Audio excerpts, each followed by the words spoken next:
Hey guys, hope y'all can hear me. I'm on the tablet.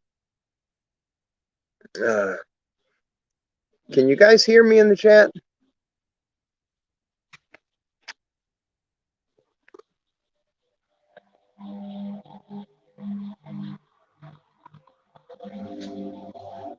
Guys, I'm outside. If y'all can hear me, I'm gonna see if I can pull it up. Um, my phone is really acting up. I can't even play it. Hey Sharon and Harold, thank you, Harold. Thank you, Miss Jean. It's good to see you guys. The plants under the stairs. I like that. There's Seven Pearls. Jackie, guys, thank y'all for jumping over here. I'm sorry it's on such short notice. I'm having a heck of a time. There's Deb. It's good to see you. Discovering Sasquatch. Denise, Meredith. If I miss you guys, please forgive me. I'm on my tablet. I'm outside right now. We have family down, and it's Kim's daughter, and she put him in the room where my computer is at. Um, hey, Kelly. There's Gina and Barbara. Brother Brett. So good to see all of y'all. Thank you so much for coming over. It's been hectic around here. We've had nonstop uh, issues, medical problems with uh, two of the goats, and it's been serious medical trips. But we got them taken care of. Now it's just a matter of letting the medication work out and the antibiotics do what they're supposed to do and get them back on track. Sharon says, I have the same phone you have. Mine has been acting up also. Yeah, I don't know what's going on. The problem I used to have several years back, and I have nobody's been able to give me any evidence to prove to me that this is the issue, but they said that my body puts off a weird energy and it cooks the components in the phone. Something about the natural energy that our heart produces, if I'm understanding it right. But my phones die. I don't drop them. I don't get them wet. They fry. Stuff inside fries, and I don't know why. Yeah, Brett's said his been getting hot lately. Harold said he's knocked his Samsung into a bucket of water. Oh, God bless you. Yep, Seven Pearl says the Ides of March. Yep, I believe it is that. I think they call it the. I don't remember what it's called. I was just watching a show on it not too long ago. I got the baby goats around me, and I just don't want to step on them. I'm having to use my tablet, and the screen's it's bigger than my phone, but the writing I can't figure out how to make the letters thicker and bolder where I can see them. I guess the size is fine. They're so thin I can't hardly see them. Harold says, how did y'all fare in the Panhandle this past week? We had the morning this last one come through. We had a tornado warning and 2 severe thunderstorm warnings, and I run out back because earlier that morning, around 2 o'clock that morning, we had 2 babies that were born to a new mother, little tiny babies. And so I run out there to check on them and to get Littlefoot and Wiggles and bring them inside and put them in the kennel. And the tornado warning was going off again. We had 2 confirmed tornadoes on the ground in our area. They actually named off our road, and 2 severe thunderstorm warnings. And that was the picture I put in the post on the channel under the community tab. And I come back out to make sure everybody was in a dry place because the rain hadn't hit yet, but it was on the way. And it sounded like the air was growling at us. The tornado that hit us about a week ago, it was whistling like a really loud, high-pitched whistle, and it was just continuous. This time it was a growl, and it almost sounded like it was boiling, like it's hard to explain, but it was a boiling sound. And the growl was coming from south of us. And you could hear the trees just whipping back and forth. And everything that you could see from here was dead still. It was just, it was so calm. It was eerie. But we did not get hit. Praise the Lord. Thank God for that. I can't handle any more weather right now. We got so much we got to get fixed and caught up on. If y'all hear that thumping sound, I got Thomas and Bach, the two turkeys. They're my buddies, and they're right here walking around my feet, rubbing on me. I can't. They won't go quiet for me. They make a lot of noise. Brother Richard, good to see you. Oh, there's Pappy. Thank you guys for coming over. Oh, I just seen Pappy. Thank you for posting that.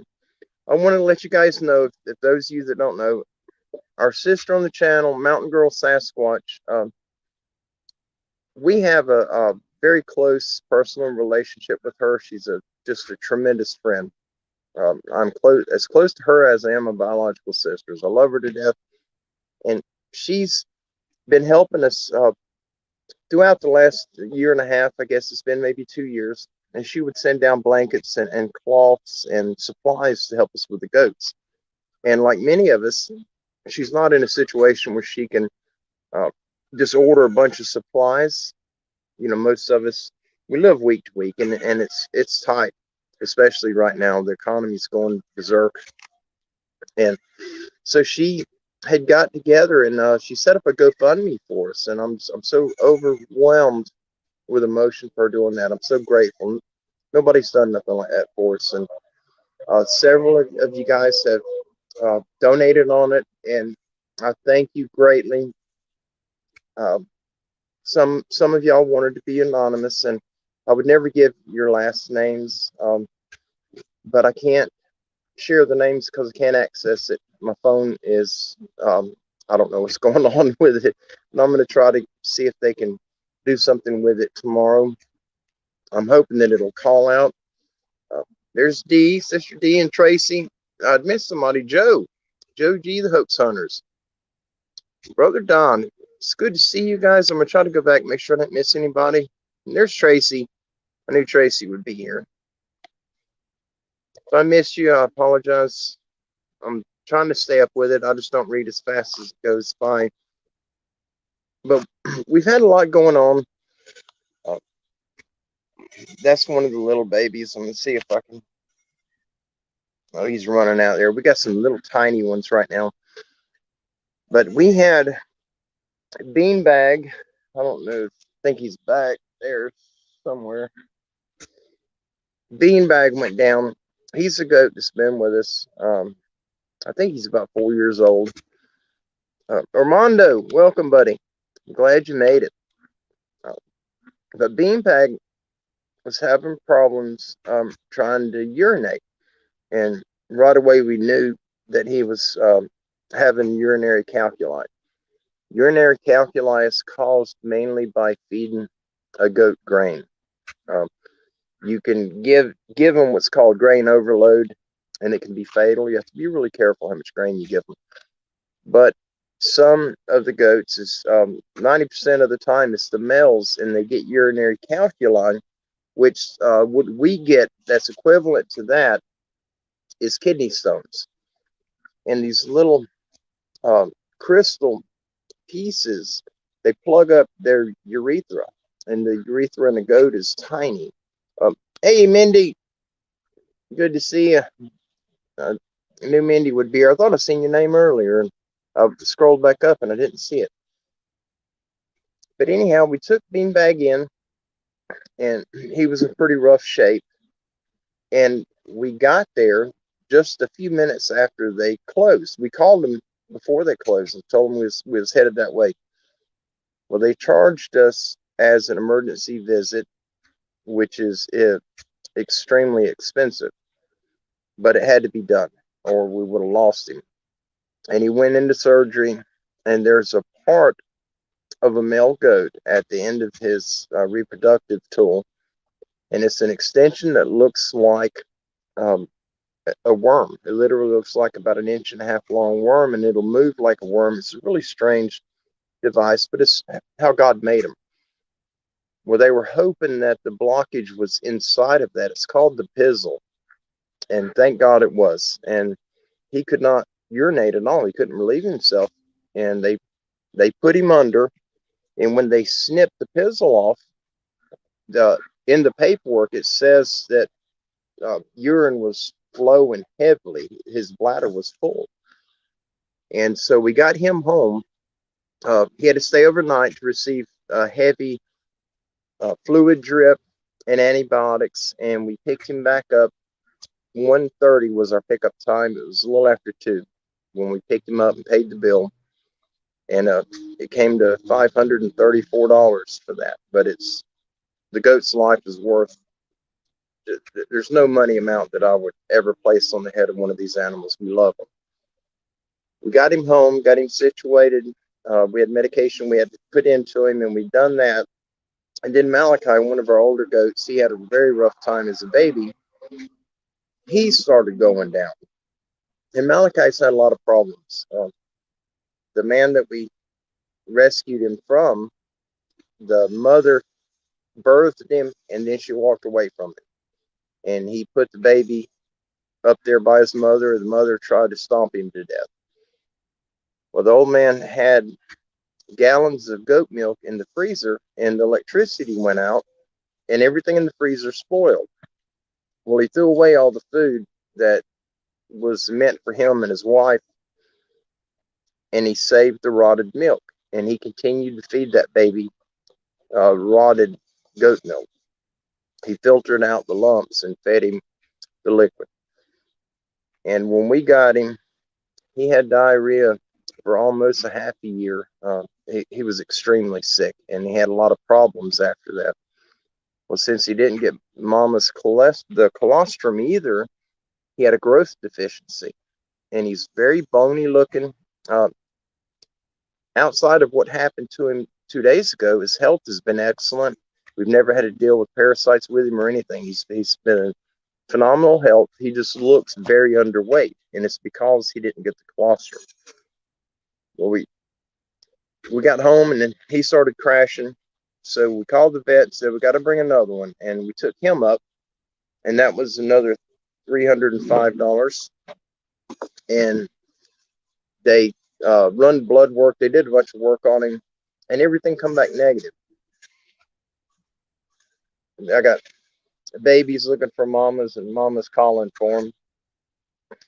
But we brought him home, and he said we had to give him an injection and another medication. I don't remember the name of the second one.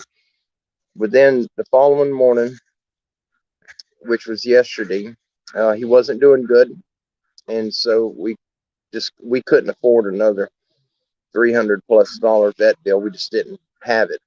We physically did not have it. And so this morning we got up.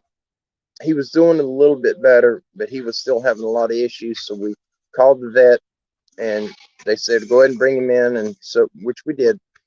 They run more tests on him, and they found out that he, Saturday, he tested negative for coccidiosis, and today he tested positive for it.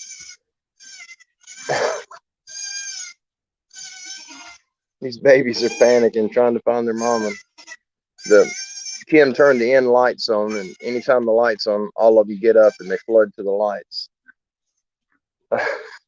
But anyway, he's got coccidiosis, and we done a parasite prevention before we took him to the vet the first time. And we got there, we told him what we done. They run tests, everything come back negative. His blood was good, everything was good. They went ahead and done another parasite control on him. He had 2 different type of wormer medications. And then when we took him today, he had embedded, I forget it's a strongid worm. I forget the actual scientific name for it, but most of us just call it strongid. And there were so many of them that were embedded in his intestines. It didn't show up in the blood work or in the fecal exam. They died. They dropped into his intestine, and they sort of sagged. They formed a blockage. There were that many of them. And we took him in, and they treated him. He got a bunch more medications, and we got to run him on 10 days on SMC, which is for the coccidiosis, the coccidium. And we got Banamine, which is a pain medication. We got to give him and Beanbag, and there's a third medication, and that one is the antibiotic for, I mean, not the antibiotic, the probiotic, because the antibiotic, the SMZ is going to wipe out a lot of his natural bacteria. That baby's trying to find his mom. I'm sorry about all the noise. Well, come here. If he'll come over here, I'll pick him up and show him to you. He's a little bitty fella. He's tiny. Will you guys stop, Thomas? Back up, buddy. Back up. I got babies all around me right now, and they're tiny. Just the one that's hollering, the loud one, he was only 5 ounces 2 days ago. I don't know what he is right now. He hadn't grown much. But anyhow, that's where we stand with Malachi and Beanbag. Malachi is right here underneath me. At the end of the little box house. I'm running the tablet off the Wi-Fi, so I hope it's coming through good. And he's underneath it right here in front of me. But he is eating a little bit. He's feeling better, which is a huge improvement. I was scared to death something was going to happen to him. They're throwing a fit. I think Rosie may be out front teasing them. I hope not. They were all sleeping. It was nice and quiet when I come out here, with the exception of Littlefoot. Come on, buddy. Scoot over here. Can't sit on my foot. You're too heavy. Got the turkey's trying to sit on my foot, and he's too heavy and too big to get on it. Oh, thank you. Meredith says she loves their names. Thank you so much. Oh, there's Brother Avy. It's good to see you. Thank you, guys. I do want to thank all of you that have chipped in and helped us through the GoFundMe, and those of you that have helped through the. For those of you that don't know, we use PayPal, Venmo, and Cash App, and we use those to where we know exactly what we use on the goats. We don't claim them. We don't write them off on taxes. We don't do anything of the sort. But at the end of the month, if we're short somewhere, our budget's tight, but we're not behind on anything. But if we're short to where we can't afford to pay a bill, something went wrong. And it's so much easier trying to figure out what we did wrong. And it's just, it just makes things so much easier doing it that way. But it also gives us more options because of the people we run into in summer and spring when we take the goats out to the beach. We meet a lot of people that are animal lovers that happen to live in the city where they can't have animals. And usually they want to send us something. Sometimes they'll send us $10, sometimes it's $20, sometimes they surprise us and they send a pretty heavy amount. And it's a blessing when you, oh, Malachi was just out. He just went back in. Hey, buddy. Yeah, there he is. Good deal.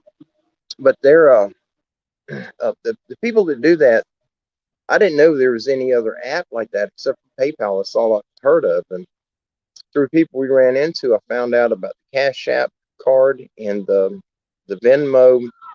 And there's another one, but I tried to fill out to make an account with them, and I just couldn't figure it out. And I don't recall the name of it. It's not owned by PayPal like the Venmo is. I think it's the guy that owns Amazon. It's the guy who owns that.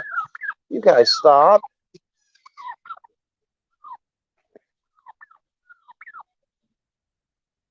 The turkeys are now fighting. They're very jealous when they get around me.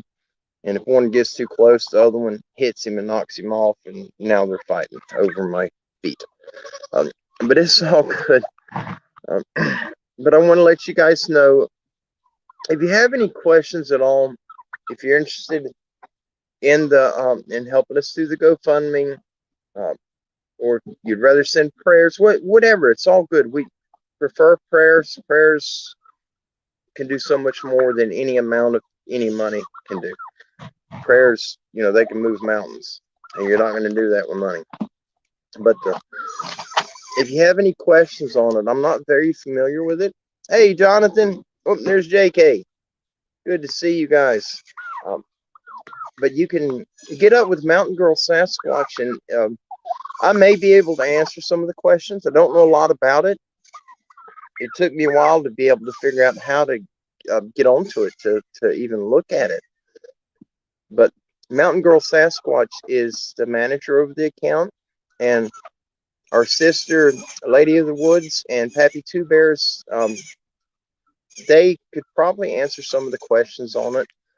They're part of it also. They kind of done the team thing, but we're gonna try to get something together to where we could set up like a network, some way of helping everybody. We'll take somebody and get a pool going to help that person out in their situation, and try to maintain that, and just to where everybody that needs help will eventually get it. And that was an idea from Mountain Girl Sasquatch, and I am absolutely in agreement with it. I love the idea of helping people. And one of the things, if you didn't see the two-part video I just put up, the walk and talk video, my heart's set on helping people.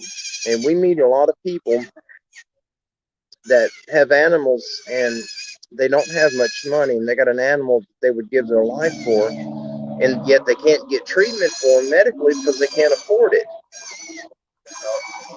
Sorry about that. It's a big rig.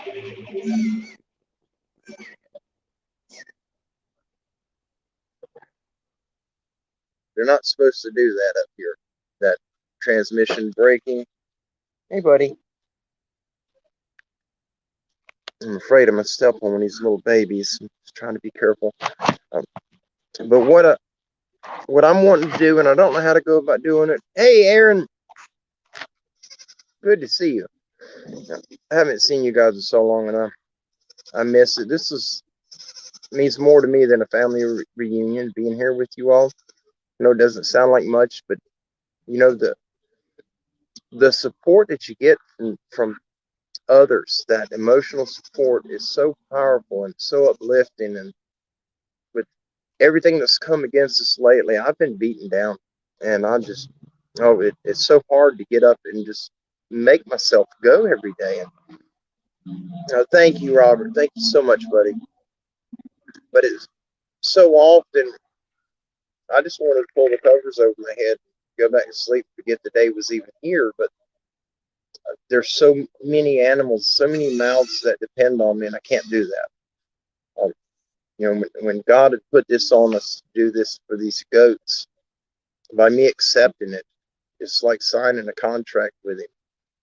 And I'm absolutely terrified of what would happen if I were to walk out on that spiritual contract. But I love these animals so dearly that the day I stop coming here and maintaining them is the day that they're going to be throwing gravel over the top of the box that I'm lying in. And that's just not going to happen. But we want to set up a way. I don't know how to do it, but I got a lot of you guys here, and I'm sure a lot of you may have done it before. But we want to figure out how to set up an account that all of us, me and my family, and you guys that want to do it, that everybody can chip in and build an account of. And when someone is needing an animal, their pet, part of their family that needs medical treatment, and they just cannot afford to get it done, the veterinarians of today are not going to treat them. It's not about the love of the animals no more. It's about the love of money, of that Babylon mindset, and it's horrible. But I'd like to try to figure out a way to set it up to where there would be an open account where when people are in that situation, we can reach out to the vet where they're taking their loved pet and pay the bill. And not to where the people have to pay us back that won't be part of it. But maybe they can pay it forward and help somebody later on when they get on their feet, if they do get on their feet. But just to be able to help people, it'll do tremendous things for you spiritually, and I believe that it would absolutely build to your treasures when you step over into the next life. Brother Butch, good to see you. I'm so thankful all of you guys are here. For those of you that watched the last two videos, did y'all see the footprints that came out on the road right beside my car? Did y'all, any of you guys get to see that? It's near the end of part 2 of Walk and Talk. The video was so long I broke it in half.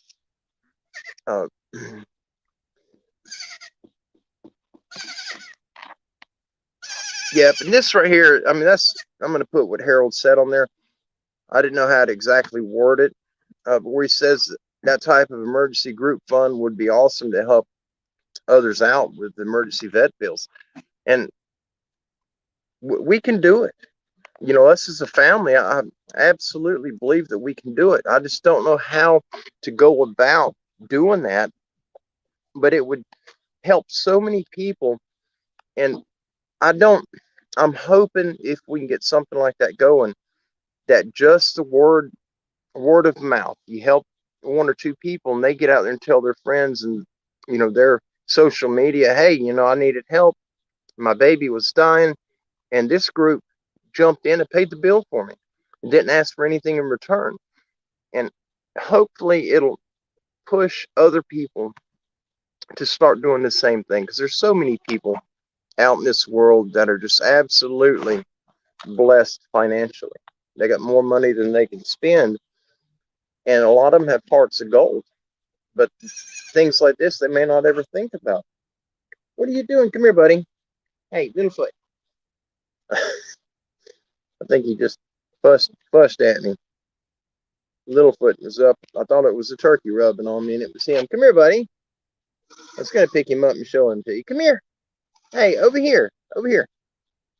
Let me show you guys this little one right quick. Come here, buddy. Just for a minute. Look here. Look at them people on there. This is the loud one you guys are hearing that's making all the noise. That's him. I'm sorry about the digital quality of the video. I'm on my tablet. But he's got a brother. They're the same size. They're tiny. And his brother's real quiet. This one here's not. Oh, you're a firecracker, ain't you? He's looking for one of them food bars. Okay, I'll put you down. Hold on. Here, go find your mama.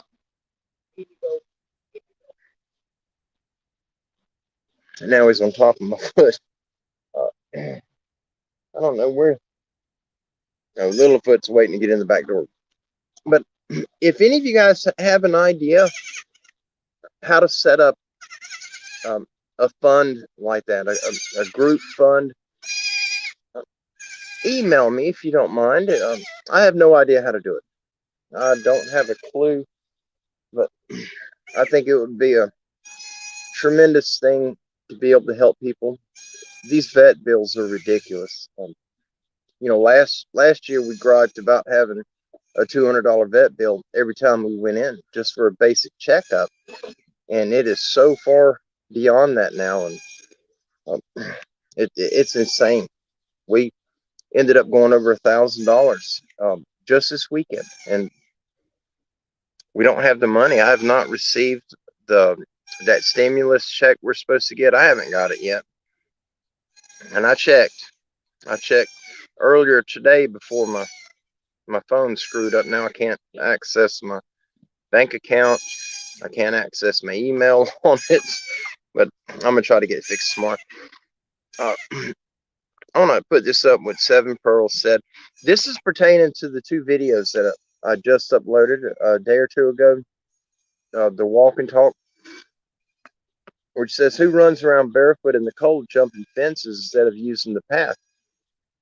In that video where I parked my car, I was back and forth from the front door to the back door and then to the very back, trying to get my gear together.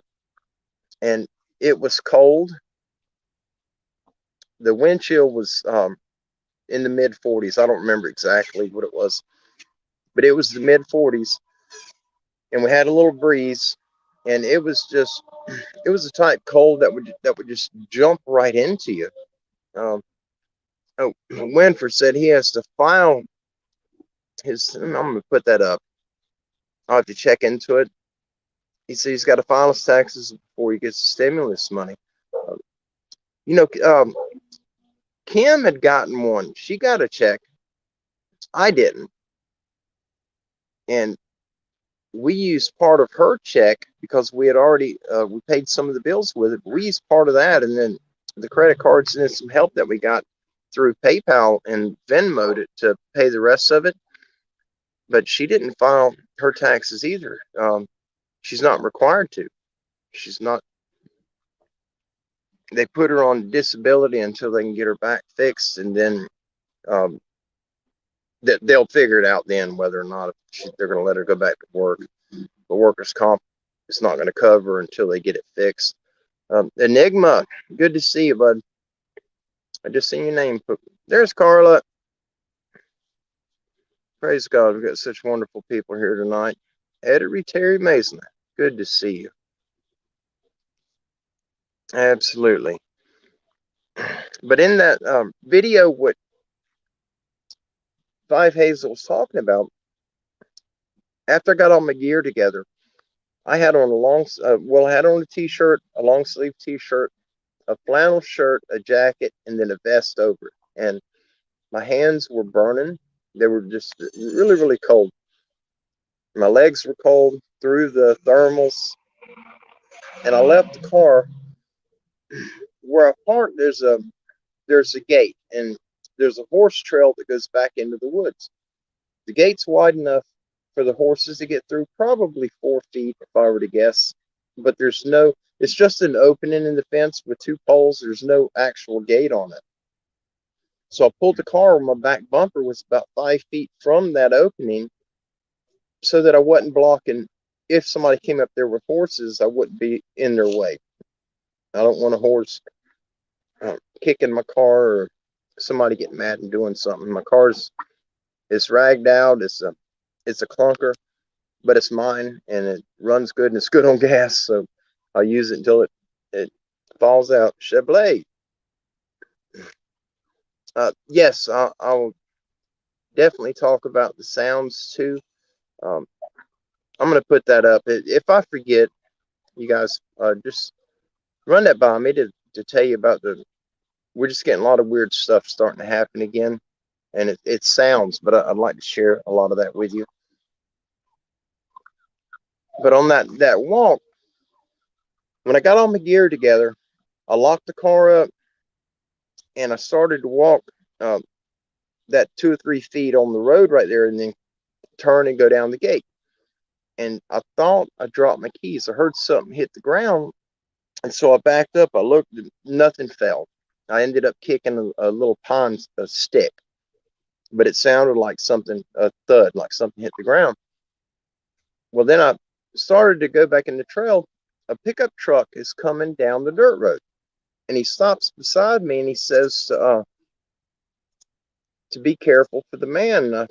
I say the FWC, which is the game warden here. He said, no, the man. And I said, you talking about the law, the sheriff? And he said, no, that other man. And he just kind of smiled at me. And I said, well, who? He said, be careful. And he drove off.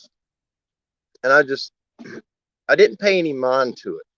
I thought maybe somebody was camping out there. There's no houses. They won't allow you to build there because it is what's considered water management area. And the sinkhole, it does get water in it, but it's when we get a lot of rains, and it's not much. And that's the low area that I went down in and was filming. When I came out of there, I seen there was something black. It looked like a German Shepherd, the way the hair on a German Shepherd is, black with the silver. And there was the way the bushes were kind of laid up. It was like an opening under it. and I could see it right there, and it was clear. And I was trying to point it out to you. And guys, please forgive me. I filmed it on the GoPro. I absolutely love that camera, but there is no zoom on it. And I was looking at it over the camera, and then I pointed, but I had to look on the screen to make sure I was pointing in the right area because I wanted you guys to be able to see it. I watch videos on my phone. I don't watch them on the computer, and I assumed that y'all would have seen it. I apologize for that. I am eventually going to get a camera with the zoom. I just every time I get saved up to where I'm only 100 or 150 shy of getting it, we end up getting hit with something, and it cleans us out, and we have to start over again. And as an example, this weekend, uh, and I'll get it when I'm supposed to have it. God will line it up, and I'll be able to get it. I'm not in a hurry for it. The GoPro I absolutely love, but there's no zoom. Yeah, Mindy said there was more than one. There are a lot of you guys that did write me, email me, and y'all found a lot of stuff in there. And my eyes aren't good. Sometimes I'll see movement, but I can't make out what it is. And so I'll watch it for a minute. If it doesn't move, whether I feel it's something real or not, I try to convince myself that it's the bush is moving, because I get really scared out there. I know I shouldn't, but I do. And I'm going out there to try to battle. For a long time, because of my encounter, I was terrified of the woods. Something with a name as Bigfoot ruined my life for going in the woods, and it took a lot for me to get back out there. And the more I go, the better I get. I'm not being treated with medication no more for the PTSD. I'm not having, but once, I don't know, maybe once every few weeks, I'll have a nightmare about what happened. But it's not as intense as it used to be, and it's not happening every night. And I believe all of that is because I'm going out there and facing where the fear, not the same location of where that happened to me, but I'm going back in the woods. And so when I'm out there, I am scared. I get very scared. Well, that when I seen that black and silver, the fur, and I'm thinking it was either a bear or maybe some coyotes. I don't know what it was. It didn't appear to be real big. If I were to guess, I would say it's the size of a small deer, but I couldn't see the whole body. And so I backed up, went up the hill, and I was going to go around. Well, then I would have to cut right beside it to get back to the car toward that trail. And yeah, I just kept getting a feeling of being watched. And then I was trying to get up on the rim of that sinkhole and go around it that way. And I got to an area that I started getting dizzy, and I felt like I was being pushed, like I was falling, like being on a boat, that seasick feel. And so I turned and went downhill. Hey, Franklin, good to see you, buddy. I knew he'd show up sooner or later. But I started going downhill. I was going to get down toward the bottom of that sinkhole and toward the car. And I got about 20 feet from where I was feeling sick, and it went away. There were no odors. There was nothing out of the ordinary. Just that big clump of the broken off trees that were laying there and a bunch of debris. But I didn't see anything in it. Well, I turned and I was about to just go straight across that and try to get straight to the car. But I wanted to go back because so many people would tell me about that when you get that dizzy feeling, that some type of creature is putting it off. And so I turned and I went back up toward that spot, not the exact same spot where I got dizzy, but 10 feet from it, but on the same game trail. And as soon as I got up there, it hit me again. The same feeling, almost like you're going to throw up, like you got motion sickness in a car if you're in the back seat reading while someone's driving. It was just a really uneasy, a nauseous feeling. And I turned around and went back down the hill 10 or 15 feet, and it went away. And I don't I think maybe there's something under the ground, something in the earth that causes that. I'm just guessing. I really don't know. I didn't see anything. I didn't smell anything. It was just a very nasty feeling.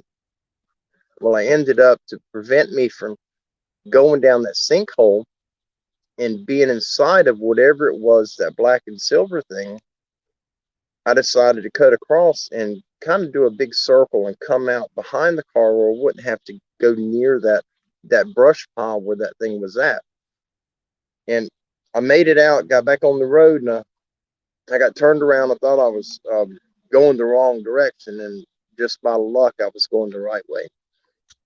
Well, I get out on the dirt road, and I was walking and constantly watching the ground, looking for tracks. It's just, being a hunter, it's something that just kind of gets instilled inside of you. You're always looking for deer tracks or any type of wildlife, just so you could identify it. It's one of them. It's just a self-pleasing thing. Hey, buddy, come here. Hang on just a second. I know it. I know it. I ain't gonna drop you. This is Littlefoot, guys. He keeps laying on my shoes. I know it, buddy. It's all right. But walking down that road, I was probably 60 feet from the back of the car. I was coming up on the rear of the car, and there were human barefoot tracks that came over the fence. There's one of the 48-inch field fences there. 6 inches above it is a strand of barbed wire. This person was barefoot out there, jumped that fence, and walked on that sand clay mixed road. He walked down toward the car. The steps were pretty far apart. It was almost like he was running, but there were no dig marks where his toes would have dug in the dirt. If you see when somebody runs, they kind of kick the dirt up. The prints were almost like somebody had a stamp and just kind of stamped them in the ground. They were perfect. And I got him in the video. Hey, buddy. I know you're a sweet boy. But they went all the way up. They walked right beside the car on top of my boot tracks. They were on top of my tire tracks when I pulled in. And 5 foot in front of the car, they turned. They walked to the fence, hopped over that fence, and went straight in to that sinkhole, that direction. I didn't go in and follow it. It kind of creeped me out. To be cold and to be barefoot is one thing, but out there we have a weed called the sand spur, and you do not want to step on one of them. They are all over the place out there. We have cactus, and there's briars with thorns just every 2 or 3 feet. The whole area is covered in them. And this guy walked barefooted through all of that. But where he hopped the fence, he hopped the barbed wire, and there was briars on top of the barbed wire. He had to grab the hold of all that mess and hopped over it. 5 feet to the right, toward my car, that the next fence pole, somebody cut the fence wire all the way down, and it's only the barbed wire. So all he had to do was squat down. He could have walked right under it, and he didn't. He hopped over the fence, which doesn't make any sense to me. And he could have went another 20 feet, and he could have went through the gate, but he didn't. He jumped the fence, and just bizarre. I kind of think it, with what that guy in the truck had said to watch out for that guy, that just, I don't know. Is it a crazy man that lives out there, or is it one of the big guys? The foot wasn't really huge. I put my boot next to it. Now, I wear a 13 boot. In the tennis shoe, I wear a 12. And the foot, it was either the same size as my foot or maybe a ½ inch smaller. It wasn't much, but it was just, I don't know. It was too perfect of a print to be somebody running. They would have to have really long legs, or just I don't know. I don't know how to explain it. But it's in that, if you haven't watched the videos, and they're long, that's why I broke it up into 2 pieces. It is called Walk and Talk Part 2. It's near the end of the video. The last 10 minutes of the video, You can fast forward till you see where I'm on the orange sandy colored road. And if you watch that part as I'm coming up on the car, that's where I come up on the tracks. You want to get down, buddy? Can you see yourself on there? You're more interested in the light, ain't you? Thought he was wanting down. You want to get down? Maybe here. Go over there. Maybe Mama get. Hey, Wiggles. Can't pick you up too, girl. Here. Here's your buddy. Here you go. I'm sorry. Wiggles is down there waiting on them. They're bonded. They're always together. I didn't know she was there. I got to scroll up. I missed.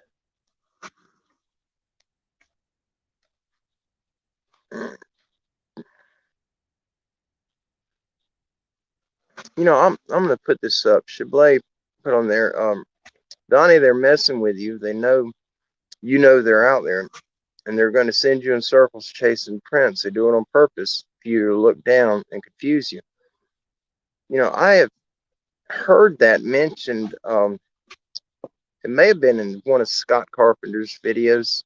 Someone else was saying that same thing, and it didn't dawn on me when I was out there. I didn't even think about that. I was more puzzled with someone being out there as cold as it was, barefoot, and then not going through the gate. They just hopped the fence is 4.5 feet high with barbed wire and briars on the top, and then they walked through briars and cactus and sand spurs and everything else is out there barefoot. But they went straight. The tracks went straight in the direction where the sinkhole was, and I don't know if that was what I seen up under the bush. I don't think it was. I'm not saying that it was a Bigfoot, so please don't think I'm saying that. I don't know what it was, but I have seen footprints before that I'm fairly certain that were the big guys.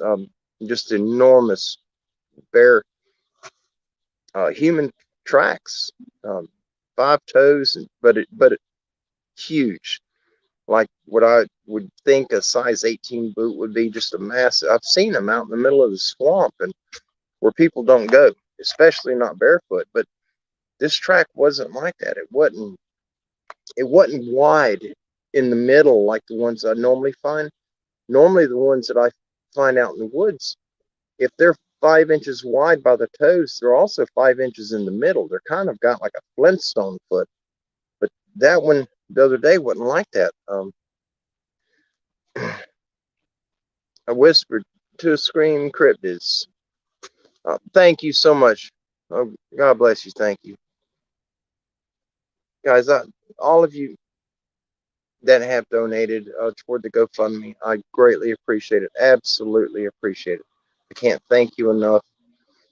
I wish I had the list of everybody. I can't access anything. My phone is, I can't even access my bank account. I checked it earlier today, but when I click on it, it'll start to open and then it'll just go away. And then I have to click it again. And right now, the PayPal app, my Wells Fargo app, my email app, there's 4 or 5 apps on the main page of my phone that's doing that. And I think it's cooked again, but I'm going to go tomorrow and try to get it fixed. When I pay it off, I still owe a few more payments on it. I think I'm just going to go back to the iPhone because I never had the iPhone get cooked on me. Oh, there's Brother Gene. Thank you, buddy. Thank you so much. Did you just get here? I didn't see you in there earlier. See now, their feet are extremely tough, walking barefoot. Yes, absolutely. I believe that. Enigma. Yeah, this is common sense, but something I never think about. Where he's referring to the tracks, causing me to look down and follow them and try to focus on where they're at. It makes sense. Distraction being a great tool.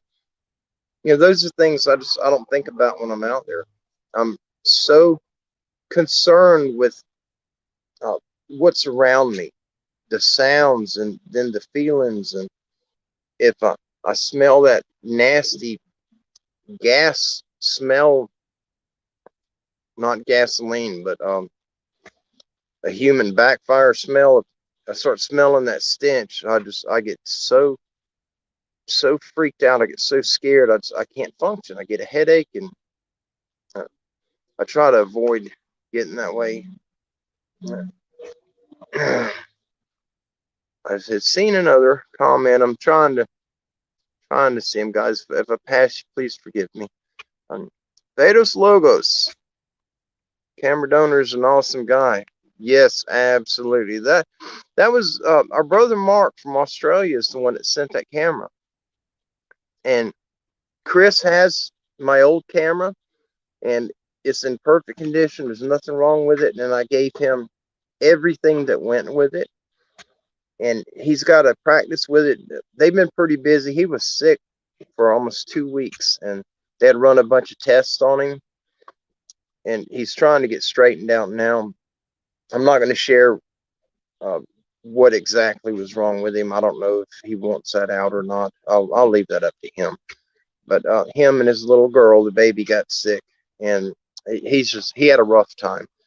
But as soon as he's able to get out and about and he can hold it together without getting so sick he has to leave, then we're going to go out and I'm going to show him how to work everything that I know how to work on the camera, so he can use it, because it's just such a far greater just the overall picture of what you're seeing coming from that camera is a lot better than what he's getting out of his phone or the other camera.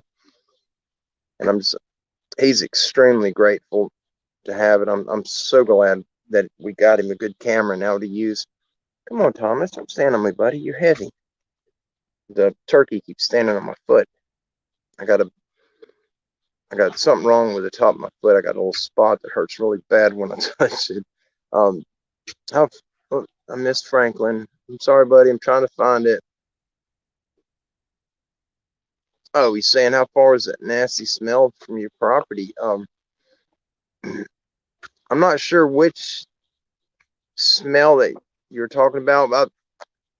I've had it a lot. We've had it here too at the property, and I don't think you'd be able to see it. I don't know if the light's even going to light it up, but you can. I don't think the camera's going to. I'm doing this on my tablet, and the camera's not super great on it. It's got a good camera, but not at night. But on the north side of our property, we have a fence, and it's wooded on the other side of the fence all the way back. I don't know, it goes back a pretty good ways. And when we had the activity here, the smell almost every time that we had it would come from just about straight. Our house faces west, and so the back wall of the house, if you were to put a laser pointer against the house and kind of run it down the bricks until it shot across the yard to that north fence, where it hits, that area is normally where that smell would come from. But it's not the same smell as when I had that encounter in Mariana. I think that guy was just rotten.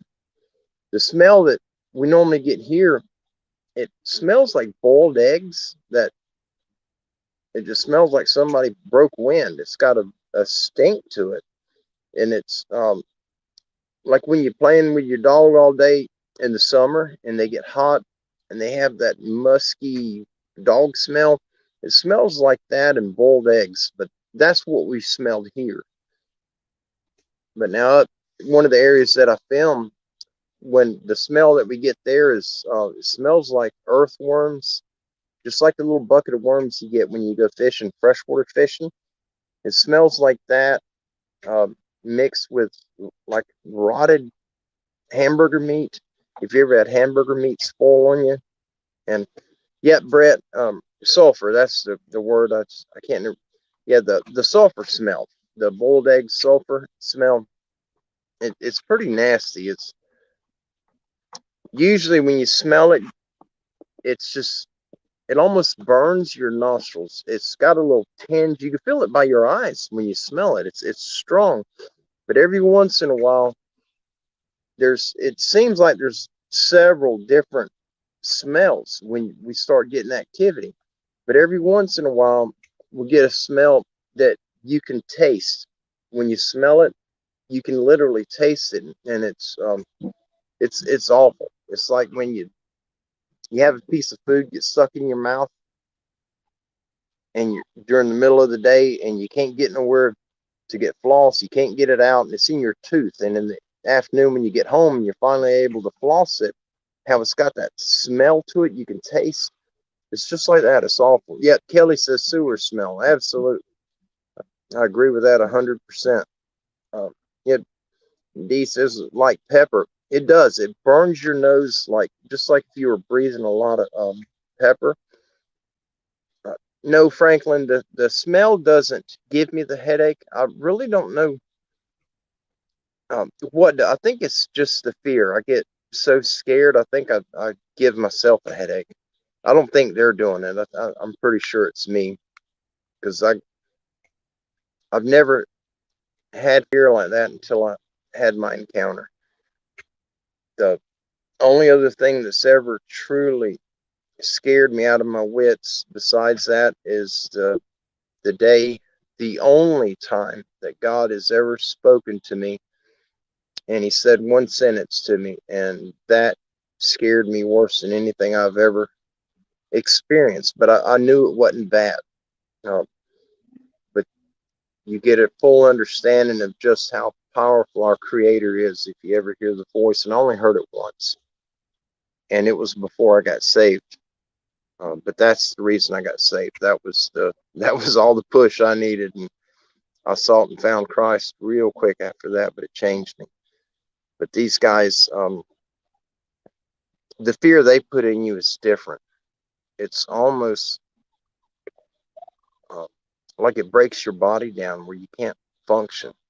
Your motor skills get messed up. You can't think right. It's just a really odd, supernatural, I guess. I really don't know. There's nothing else that's really scared me up that bad.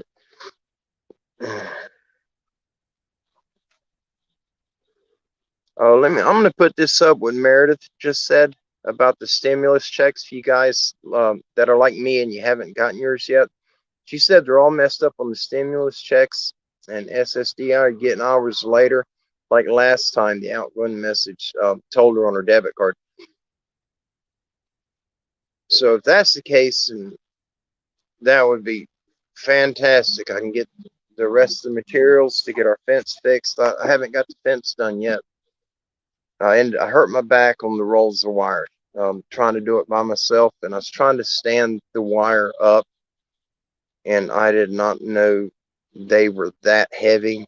And it's more than what I can handle. And I ended up hurting my back. And so 3 or 4 days, I just haven't messed with it, trying to get my back to where to loosen up. Sandra Piper, good to see you, Sandra. Oh, there's Daniel. I'm glad you made it, buddy. Absolutely glad. We got the family here. Man, I wish I could meet you guys all in person. That would be so awesome. And maybe if the fella ever gets my carburetor cleaned on my motorbike, where I can have transportation again without leaving him stranded without any. I would love to be able to do some light traveling and meet a bunch of y'all. I feel that I'm literally bonded with just about every one of you guys that are in the chat right now, probably all of you. But I feel like I'm bonded almost like on a genetic level, like the same blood. It's just a weird feeling, but I love it. What a wonderful film. Hey guys, I see you, buddy. That's right. I got the turkeys up here rubbing his head on me. There's Harvey. It's good to see you, my brother. All of you guys. Yeah. Oh, Brett, you're in northern Indiana. My uncle Herschel used to own from what he told me, it was the largest motorcycle dealership in the United States, and it was in Indiana. I just don't know where. it was that. He passed away about 10 years ago. I wish I would have paid more attention. He was a good man. A little on the rough side, but he was a good one. Uh, and Franklin, I wish you did too. Yeah, I mean, I hope I'm not embarrassing you, Franklin. I wanted to put this up. This is the type people that we have in our family here on Standing Goats Rescue. And I understand the distance we have between us is some of you guys are in different countries, and if there was a way that we could visit with one another, all of us come together in one meeting place and make it happen to where it could happen. I mean, these are the type people that we have in this family, and there's so many more. There's millions more out there, but people aren't setting up a family unit on any of these social media sites, to bring people like us together where we can just enjoy life and love each other and do what we can to help one another. Franklin, I greatly appreciate it, man. I'd give anything to, not so much have help. The help would be greatly appreciated, but just to have company, and being out there by yourself. And I don't listen to the radio. I walked away from that many years ago, but just having somebody to talk to, while you're stretching wire and digging these holes would make a huge difference. I'll get it done. I got normally Benji, my goat Benji would be out there with me, but he's like having a 200-pound 3-year-old around, and he grabs my hammer, and then I have to find out where he's put it, or I got to chase him across the yard to get it, and it's a nightmare. Yeah. Oh, let me see. I just seen Gene had put, that's that right there. What Gene just said. We need to have a Standing Goats reunion where we meet up and have potluck. That would absolutely be a dream. I would love to. I think it'd be the greatest trip that I've ever taken. And I would make a way if we could pull something like that off, that would be absolutely amazing. I have a lot of friends that are in the Bigfoot community, and I met them through the channel, most of them.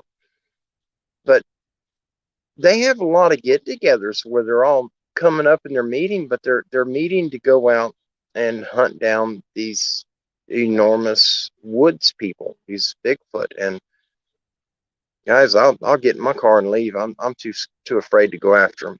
That won't never happen. But I don't know why they don't. They come together in these large groups. Why don't they do it just to shake each other's hand and hug each other and just share that love, that brother sister connection that we have.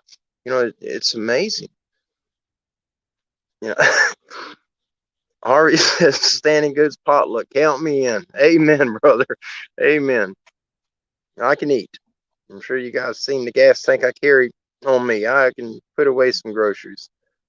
I'm trying to change my diet, though. I do have a sugar problem, and I'm going to try to take care of it before I have to rely on medical treatment. And my insurance company, through Medicare, is actually sending me one of them little machines where you can test your blood sugar. And Kim knows how to do all that from when she was a nurse, so maybe I can get it under control without having to go to the doctor. Yes, Denise, discovering Sasquatch. I would love it.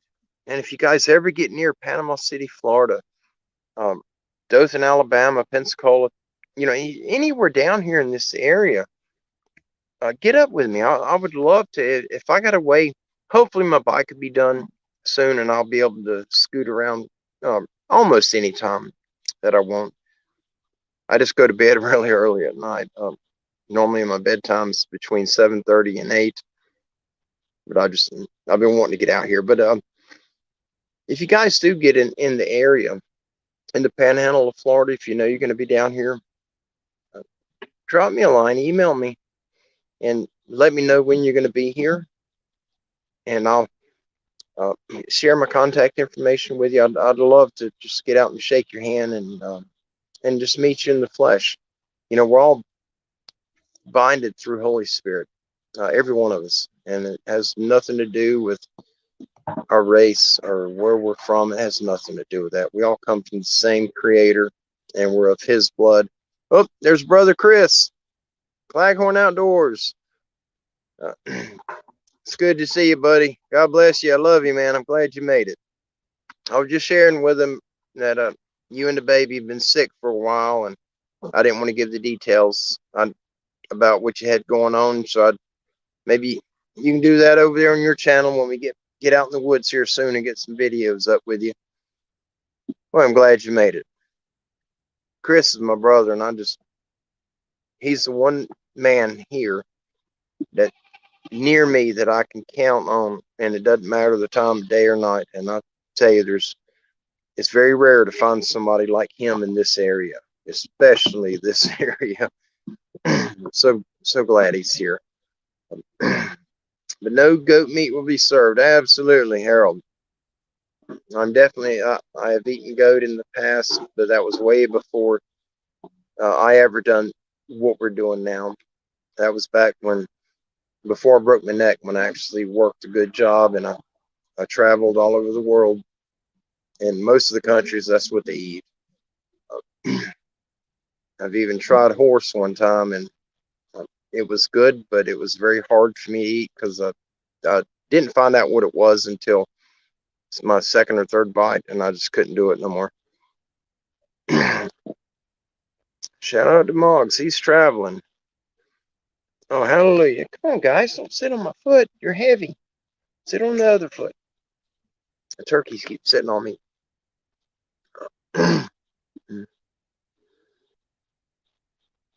Let's see. I just seen, oh, it moved. Meredith put something on there. There it is. I'm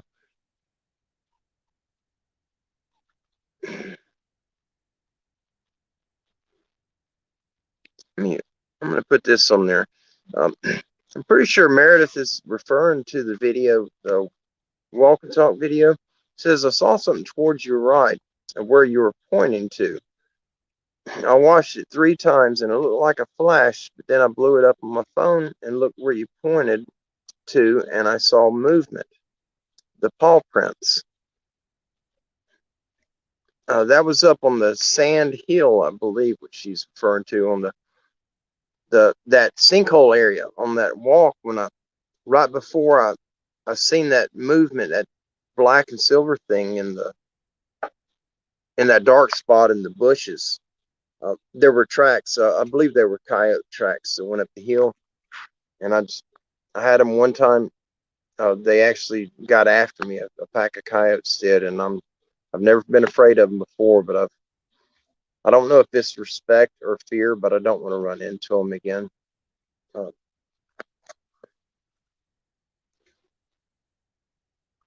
Yeah, I'm going to put this up, which Blaze says, Donnie, they find us. We don't need proof of them. Some of us don't want this attention. Yep, I'm absolutely in agreement with you. I have no desire for you guys that are new here that don't know. I do not go looking for the big guys at all. I have no desire to find one. Life would be grand if I never came across another one. For some reason, they find me. And it's not every time I go out in the woods, but a very high percentage of the times that I go out, there's activity that happens around me. I go out in the woods because my encounter happened in Marianna, Florida, and it destroyed my outdoor life. I've always lived off the land. We didn't buy meat from the store. We didn't eat fast food, garbage. We either raised our meat or we got it by hunting. So I've always been in the wood my entire life. And when I had that encounter, that was it. I walked away from a lot of money that I invested in tree stands and hog traps. I had a lot of gear out there, and I left everything, and I never went back. I had to seek out a psychiatrist. I got put on medication for PTSD. Then they diagnosed me as schizophrenic. You cannot tell your psychiatrist that you've seen something 10 foot tall that look like a hairy human. They think you're a nut job. And I don't drink. I don't do drugs of any type. And I do blood pressure medicine. But because of that encounter, my life went to trash. And thank God for Wes Germer from Sasquatch Chronicles and Miss Lynn from Bigfoot Case Files. Those are the two people that were instrumental in me reclaiming my life, getting back out in the woods. And it was a little bit at a time.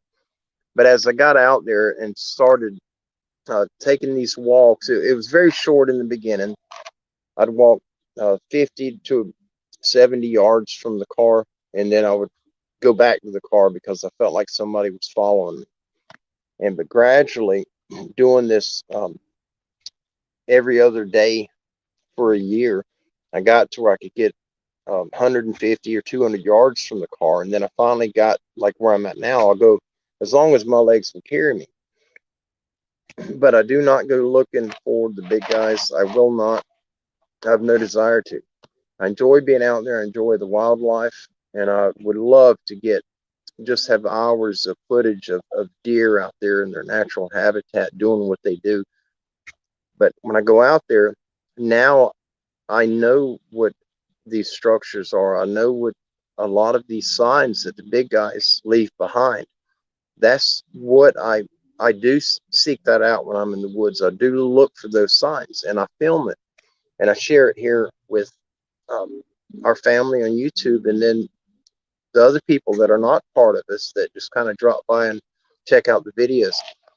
And it's more to bring awareness that these things are real. They're out there and they're dangerous. Don't go out there.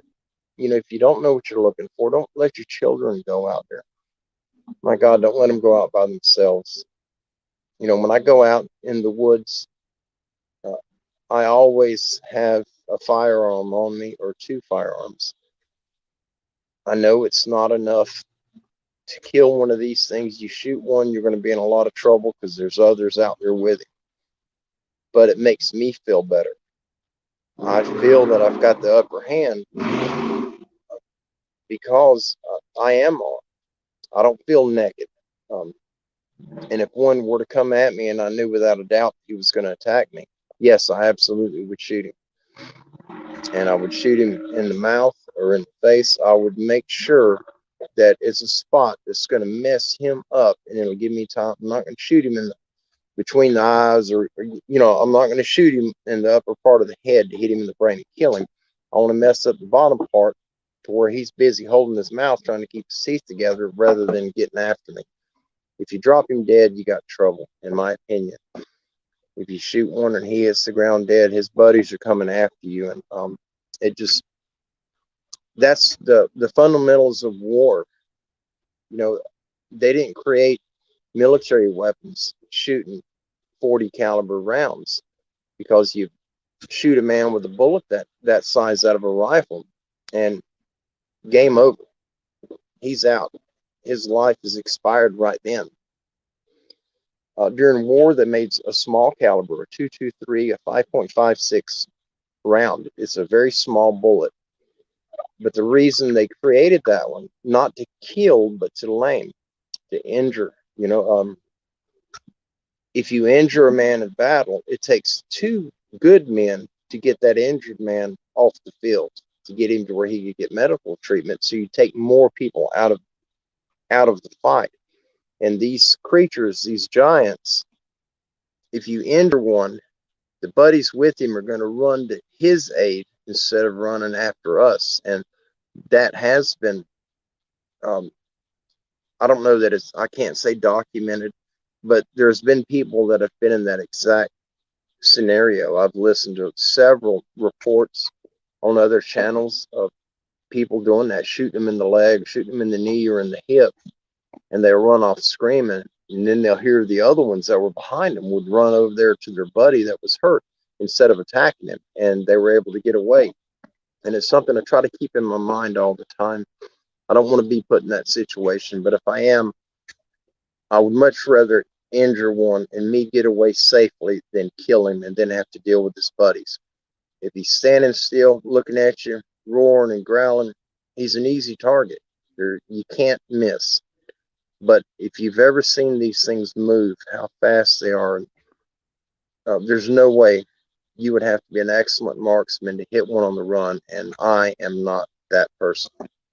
He's got to be a dead stop and very close to me before I can hit him. But I hope that never happens. I never want to be in the situation that I have to pull the trigger, because regardless of what they are, we don't know who they truly are. Were they a creature that God put here? And if they are, and you go out there and kill one just because you see them, you've committed murder. You've killed something that God created, and that's worse, having to answer to God for what you've done than to have to deal with one of these things. You have a chance of surviving a Sasquatch attack, and there's no chance of surviving when God gets after you. And that's just, hopefully, if I ever have to pull my gun, maybe I can shoot the dirt or shoot a tree and get him to turn around. I don't want to shoot one. I really don't. Uh, oh, the sounds. I was trying to remember. I knew there's something. We've been getting here at the house about it. Well, last year, early part of last year, we had activity all around the house, and our brother Mark, you guys know him from the YouTube channel Livewire. He reached out to me, and I called him and we talked, and he sent me some game cameras. And I had an old game camera, but it's not an infrared camera. It's got a regular white flash. That's the one I put at the very back of the property, and somebody disassembled it, and not with a screwdriver. They pulled it into pieces. I got the shell, the outer shell, the top and bottom are still intact. They just snapped it in two, and then it was destroyed. And so I put the two pieces together, and I super glued them, and I mounted it on a tree in the very back, so it looks like we have a game camera watching the back of the property, but it don't work. But anyhow, Mark sent me those cameras, and I put those cameras up. He told me to put them up where we're getting the activity, set them back far enough that they can't reach over the fence and grab them. And the light from the camera will keep them away. And I put them up, and that ended it. The activity stopped. There was no more beating on the house. Just everything stopped. The voices didn't. It sounds like, originally I thought it was paranormal. I thought it was a ghost. I have had ghosts in several homes I've lived in, and I thought that's what it was, and just didn't pay it no mind. And 4 or 5 nights after it started, in the beginning, was laying in bed, and I'll close my eyes after I say my prayers, and I just kind of meditate, try to get relaxed and black my mind out to where I can fall asleep. And I was doing that little meditation. Kim says, "Do you hear that? There's people talking." I said, "Yeah." And she said, "It sounds like they're in the yard." And she didn't believe me that it had been going that way, and there ain't nobody here. She come outside and looked. And when she come out on the back porch here with the light, our bedroom, the wall is right here on the backyard, right by the back porch. I was in the room, and I could still hear the voices. And when she walked by the bedroom window where I could see the flashlight, the glare of the light in the window, they stopped. And I thought, it's paranormal, it's ghosts in the room. That's why when she come out, they kept talking until she got down by the window. Well, it was happening nightly for a long time. And then it just, we had to do a blessing on the house because we had a lot of other paranormal stuff happening. I had my metal detector would come on with no battery in it. It would come on in the middle of the night, every night, and just run nonstop. And I put a video of it. It should still be on the channel. It went off in the middle of the day, and I was watching TV and I heard it. I turned the TV down and that thing was going off. And so I started filming on my phone. I went down the hall to that room and you could hear it going off, just plain as day. And I unlocked the door. As soon as I opened the door, it stopped. I mean, it literally, the minute the door opened, it stopped. And this happened a lot. And we had the house cleansed and done a blessing on it. And it kind of slowed it down, but it came back and it come back pretty hardcore. And we had to do another blessing. And I got a friend from church who helped me with it. And we put an end to it and we got rid of it. But Pappy Two Bears, you guys know him in the channel.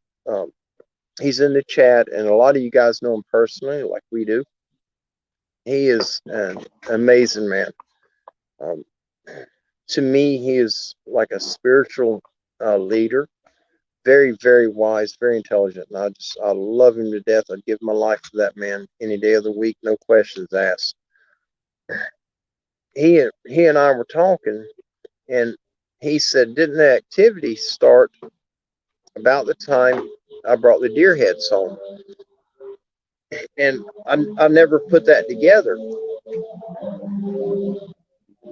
I'm sorry about the highway noise. Um, but that's when the activity started. And to go back on the deer heads we have a piece of property a few miles up the road from our home. It's wooded and it's surrounded by woods, and there's a lot of activity up there. A lot of very bizarre stuff happens there.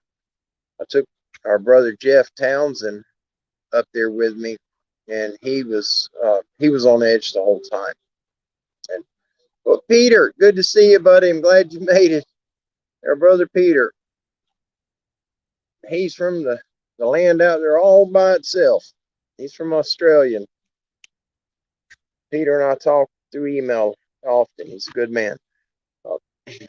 But anyhow, on the back of the property, on the southwest end of the property, right on the property line, where the property that's on that west side of us, there's two 80-acre tracts, and it's all wooded.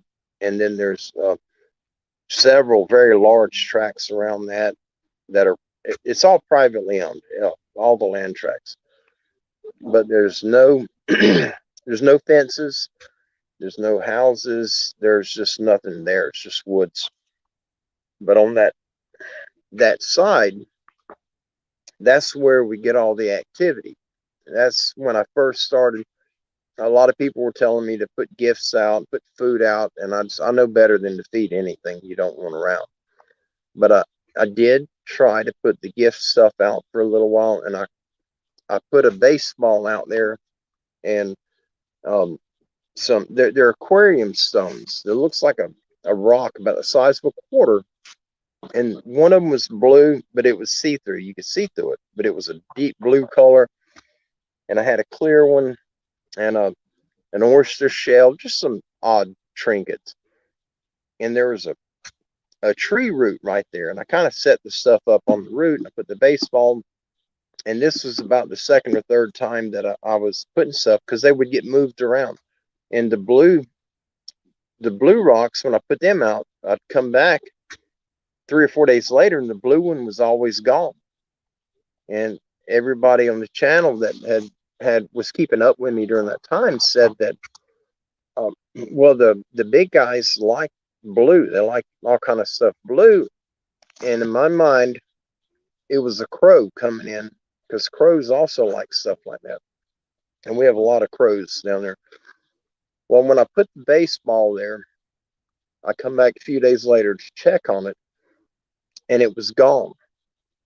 But there was this material, stringy material, like moss. And there was this moss stuff all over the bushes, and it was like laid out like somebody was walking and just kind of, peeling pieces of moss off, and it went out into that neighboring property where the activity is. And I followed it, and I found somebody took that baseball and tore the skin off of it. And people in the chat who seen it said that all that mossy stuff was the material that's on the inside of the baseball, and the skin of the baseball had chew marks all in it, but they weren't like a dog. They weren't holes. It looked like it was me that took the baseball hide and chewed it up. They were square teeth indentions. They were faint, but they were in it, and it had the worst smell to it, and it was very sticky. There was something on the outside of it. I don't know what it was. It was very nasty. It stunk really bad. And I got home, washed my hands, and I could still smell it. The following morning, I could still smell that rank, whatever it was, on my hands. Well, that same spot, I quit the gift. And after that, it freaked me out. That same spot, I come back, and it was quite a ways later. And I'm just walking back there, and there's 2 deer heads, not does. People will clean a doe. They'll throw the head, the bones, they'll throw all that stuff out in the woods, or they'll bury it, or whatever they do with it. But when guys get bucks that have horns on them, they mount them. They save the heads, they save the horns. This was 2 bucks with horns, 2 good bucks. I mean, big. I don't remember how many points they had, but it was 2 horned bucks. The head was, it was like they were cut off. One of them was almost even with the bottom of the jaw. The other one was a little bit lower, but they weren't cut. It looked like they were literally just twisted until they come off. And I brought the heads home. And at the end of the house, I had an old cast iron bathtub that I make my own compost. And I fill it up, and then I would plant stuff in it, tomatoes or whatever I wanted in it. I got it up off the ground on 50-gallon barrels so the goats wouldn't get up there and eat it. I put the deer heads over by it on the ground. There's an ant bed there. I laid them in the ant bed, and they were there a while. I come back out, I don't remember, a week, I guess they sat there. I come out, and it looked like somebody literally just took them off the deer. The eyes were still wet looking. There was not a bug on it anywhere.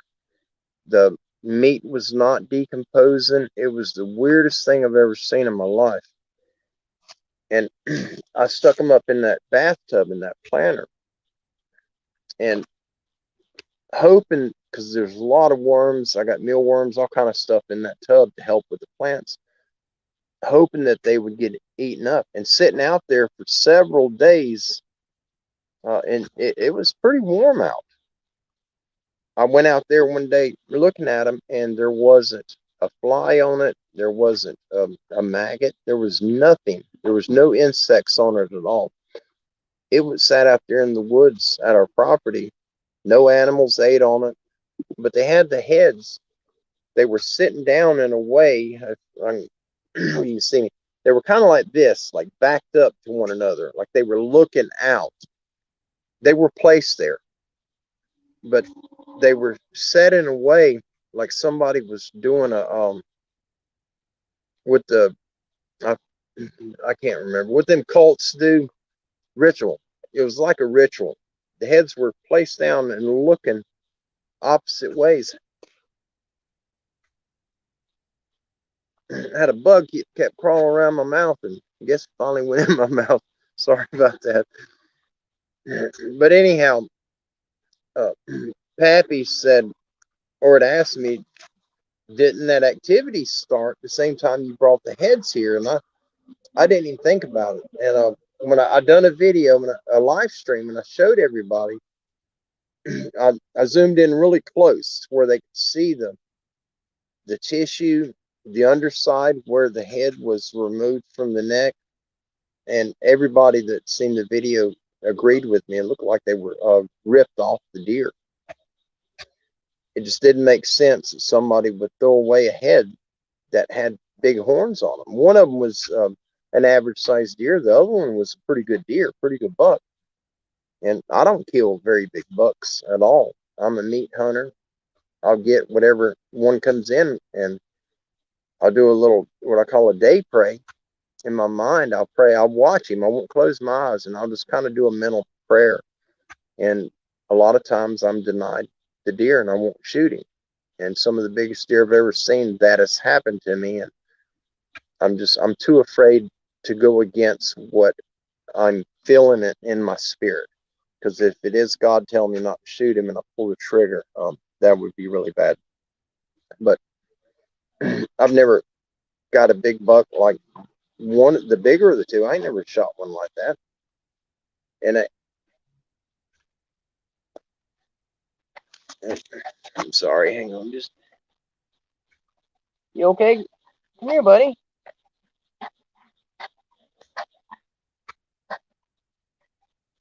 Well, come here.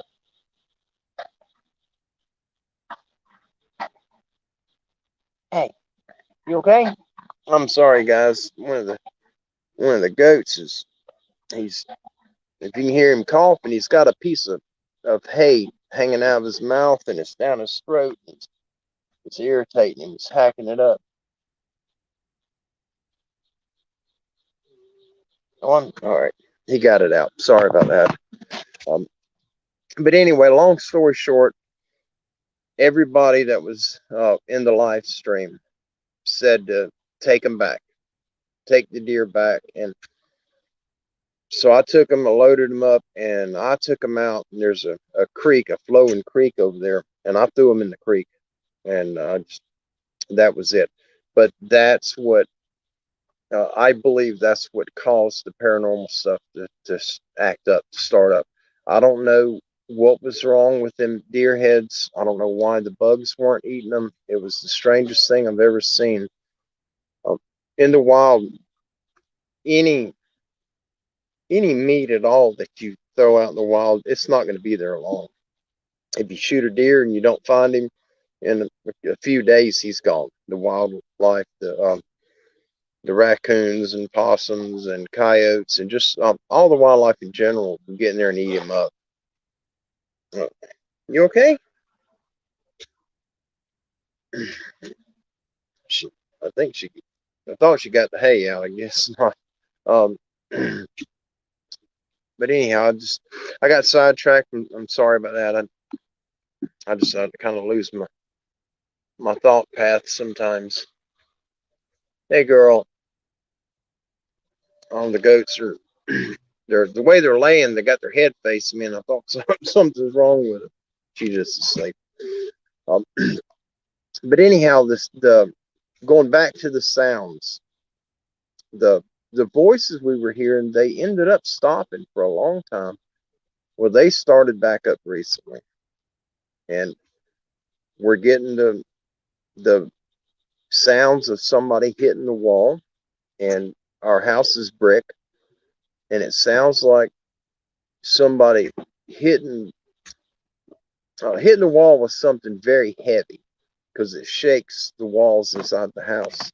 Uh, that started again. It's not every night. It's every once in a while. But out here in the backyard, I have not heard it tonight, but on the north side where we get the activity at, the last, it's probably been 4 or 5 times in the last week or week and a half, right after the sun goes down, there's clicking noises over there, similar to it in the 2 videos, the part 1 and part 2, that I just uploaded, the walk and talk video. In one, I don't know where it's at, I can't remember, but it sounded like somebody had taken 2 pretty large rocks and just kind of, bam, bam, just a few times. But it sounded like it. I'm pretty sure it was definitely rock on rock, and we're starting to hear that over here. But I hear that rock clacking sound. I hear that a lot in most of the areas I go to. but usually it's once, if you get down in an area and you get a weird feeling that you're being watched, every time that I've gotten that feeling, it's not long after that I'll hear that clack noise, that clacking. And I had several people tell me that it's the big guys clapping their, biting their teeth together and making that clacking sound. But I think it's too loud for that. I do believe it's rocks, but I don't know. I haven't seen what's making it. But we're getting just a lot of sounds. We're getting the weird whistling again. That started this morning. I heard it. I don't know if it was coming from just a bird that is making an unusual sound. I don't know what it is, but I've heard that odd whistling out in the areas where I do get activity. I've heard the same whistle in there, and we're getting it here again. I hope it's not but I think the things are back over here at the house, so we're gonna have to. I got the cameras out, and one of them had new batteries in it. There's four of them. I put new batteries in one. The other three, the batteries were almost dead, but it's been off. All of them have been off in my bedroom, and now all of them, the one with the new batteries included, the batteries are dead in all of them. And I don't know, anything that I get around me, it seems the batteries die really quick. Um, I don't know. I think my heart is. Somebody told me that your heart puts off energy, and sometimes the energy is in a frequency that affects electronics. And the same person is the one who told me that that's why my phones end up dying on me. It's because the energy my body puts out is an opposing energy to the electronics. Just everything up. If I hold something, an electronic device, it acts up after a while, and I don't know why. I don't have a possession or anything going on with me. It's just something that's always happened. Uh, Mindy said your field is strong.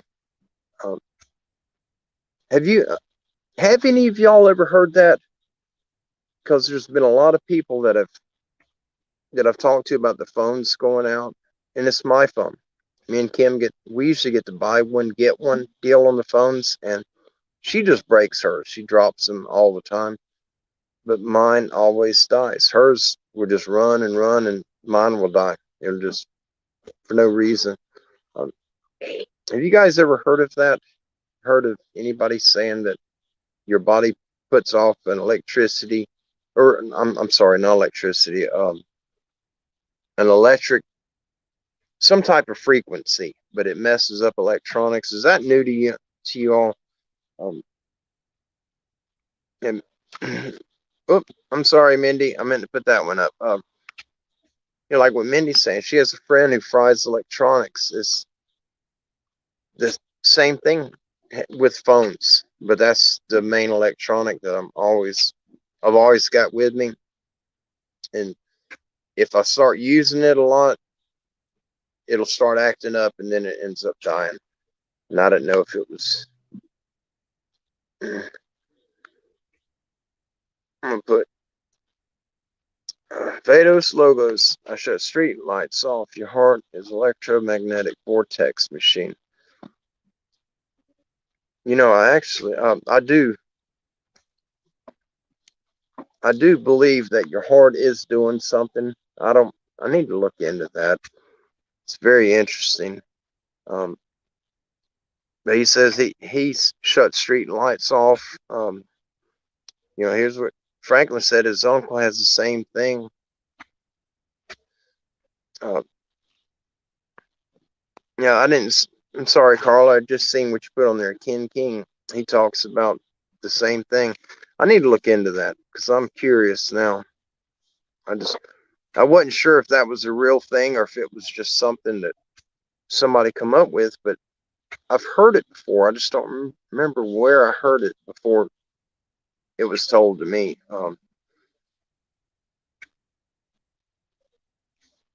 Where did we go? Pappy, thank you so much for posting that on there. Um, Yeah, there's Mindy says her bestie has shut down computers, vehicles, phones, DVD players. That is crazy. I wonder if that is the case. I wonder if it's something you can control where you can turn it off where that don't happen. These phones are expensive. And if I have to replace it, this is going to be the fourth one in a year, and I have not broke any of them. I haven't dropped them. Um,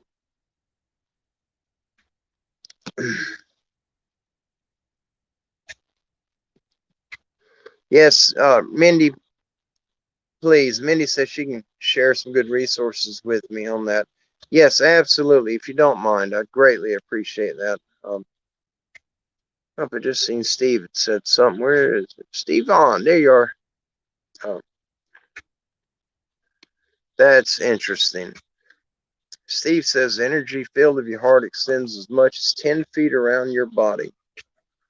That is impressive. That is very impressive. Wow.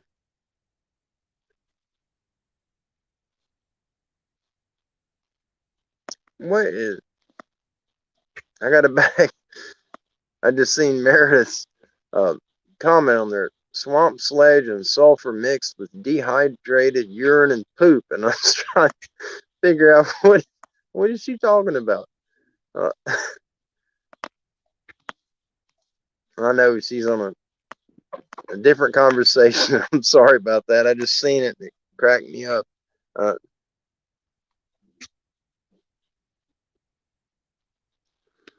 you know, this is interesting. What Janice says, it's actually fairly common in my part of the world. Before cell phones, there were several people, including my son, that couldn't wear a battery watch. I didn't even think about that. When every watch that I've had, I don't kill them. They have not died yet, but they do get kind of glitchy. They do some weird stuff, and it's not right away. Normally, it's after I've worn 4 or 5 days. They'll just start doing some weird stuff. They don't die like my phones do, or my GPS, or my tablet. It seems all the electrical stuff, for some reason, whatever's going on, it's killing it, and I wish I could turn it off. The insurance will cover the phone, but I'm with Verizon. I don't know who you guys are with on your cell phone. The bugs are getting on me now. But with the insurance that Verizon has on the phone, they'll replace it as long as you didn't break it. If it's a factory defect, they make me, every time it's happened, I have to use the insurance. And there's a $199.99 deductible that you have to pay, and they'll replace the phone, even if your phone's paid off. And I'd seen a paper somewhere saying that they're only paying about $80 for these phones that they're selling for $800. Golly, these bugs are starting to bite me.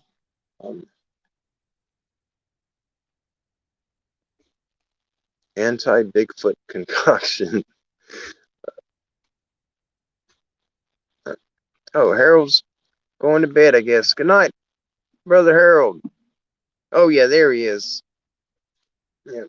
Good night, brother. I'm glad you got to come over. God bless you. And well, absolutely pray that your doctor's appointment goes well. Mine is Monday. That's going to be here pretty quick. Um, let's see. Do you guys have anything you'd like to share with the rest of us? If you do, please put it in capital letters and I'll put it up. I'm not a fast reader, and so I can't keep up with the comments. I'm trying to get everybody, and I know I've missed a lot of them. Please forgive me for that. I just can't read as fast as you guys type. I've never been a good reader. I just want to make sure. I know some of you probably have something really important you'd like to put up. I'm going to put this up Steve, thank you so much for sharing this. I'm sure many of you are probably interested in this as well. He says, research the biocentrics. It will blow you away. Also read the dancing, is that Wu Pai Masters? Quantum physics way of viewing reality. Oh, wow. Steve, is there any way? There's no way. I don't know how to do a screenshot on this tablet, but I would absolutely love to look that up. Would you mind emailing that to me, please? My email, I thought it was on the screen. Let me see if I can even access it in here. To where you got, yes, I'll put it in the ticker. Can you guys read that? I can't even see the letters, they're so small. But if you guys can read it right there. Steve, if you don't mind, would you please email those to me? I would absolutely. I'm very interested in looking into that. Because if that's just a normal thing of my body is, my heart is putting out energy that's frying electronics. If a lot of people are dealing with that, there's got to be a way to fix it or to turn it off. Somebody's had to have figured something out. And Hater H says, do you think Dogman is paranormal or a physical creature? You know, before I had actually seen one, I thought they were just a physical being. I didn't think they were paranormal. And now I really don't know. I don't have a good answer. Jeff and I seen one. We were very close to it, and it wasn't big. But what was so strange, where he was sat down, I was filming him, but on the camera, on the phone, it was real blurry, and it looked like somebody took a photograph and kind of smudged the figure in it. It didn't even look like it was part of the video. It was really odd. I don't know why it was like that. But where he was at in front of us, he was squatted down, like almost in a sitting position. And just behind him, over his right shoulder, and maybe 12 to 14 inches from him, you guys are going to think I'm crazy. I don't know if I even want to say it. There was another creature, and it looks like, if you go on Google and you type in alien pictures, the one that's got the big head with the giant black eyes, it looked like that, identical to what I've seen on Google.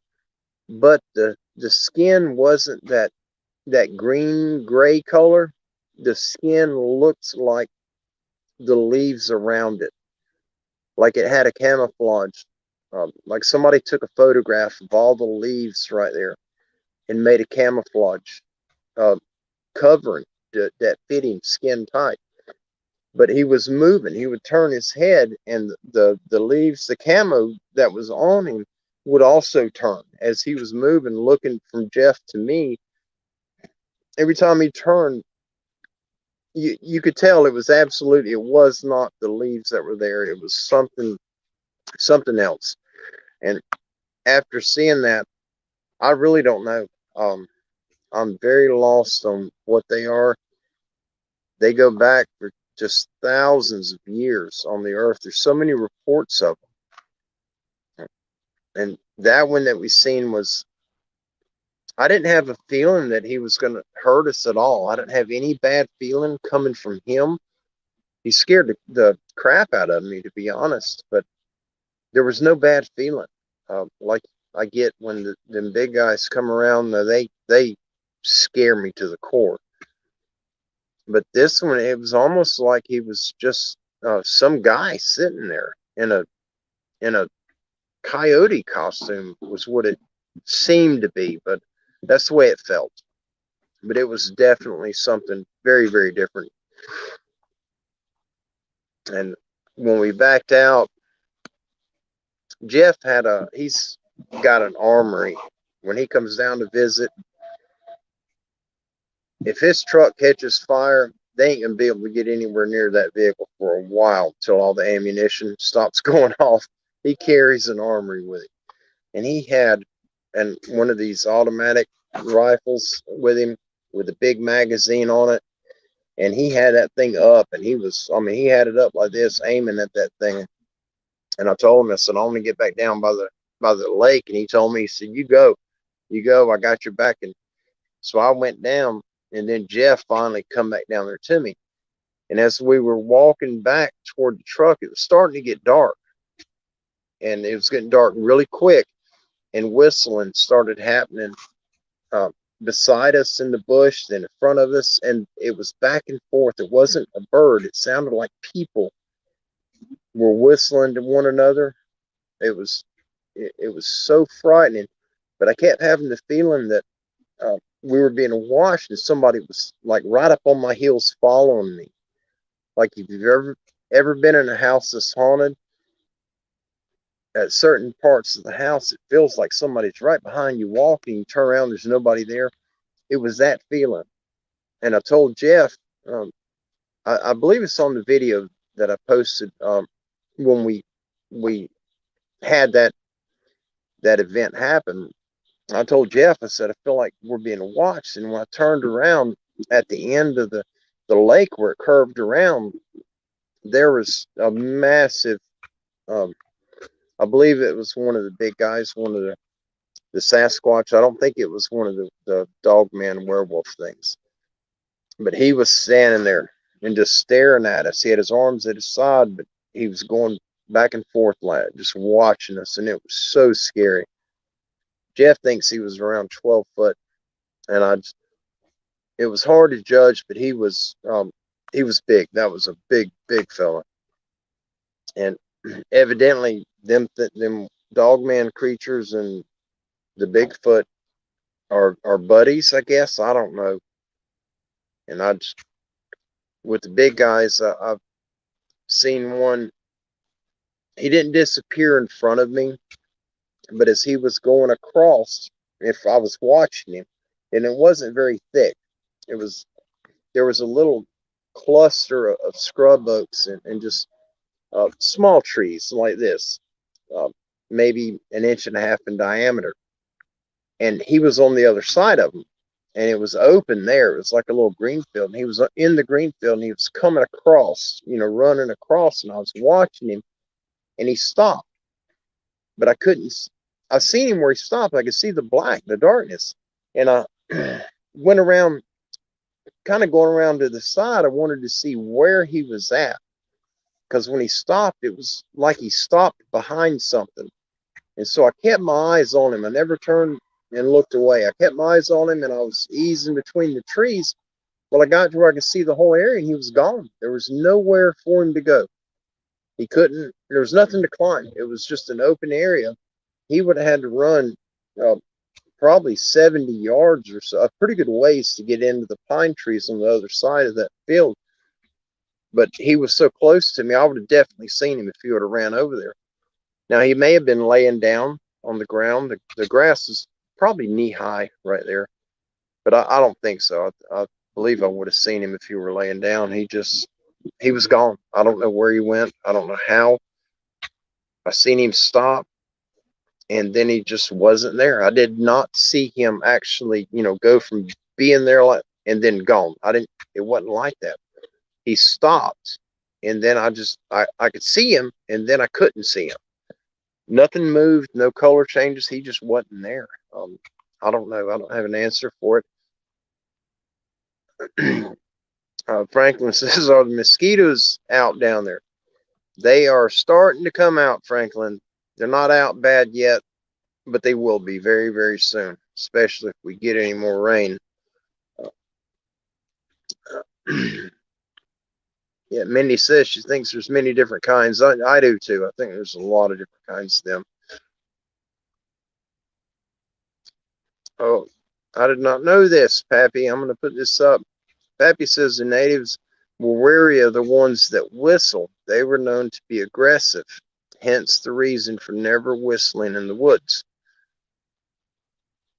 I did not know that. I don't whistle so good since the dog broke my jaw right there and my teeth in the front and the bottom. Petey jumped up, headbutted me, and broke my jaw, and I lost two of the teeth, and this and here is about to go, and I can't whistle now. I'm afraid to whistle. End up spitting all my teeth out on the ground. Yeah, it's I have whistled in the woods, not calling them, but when Chris and I are hunting and he's coming over to me, he'll whistle at me or I'll whistle at him. If I don't see him, he'll whistle to get my attention. But I didn't even think about that. That's scary. I did not know that. Um, I did not. I'm going to put this up for you guys. If any of you guys don't know Dee, she's got the channel Lady in the Woods.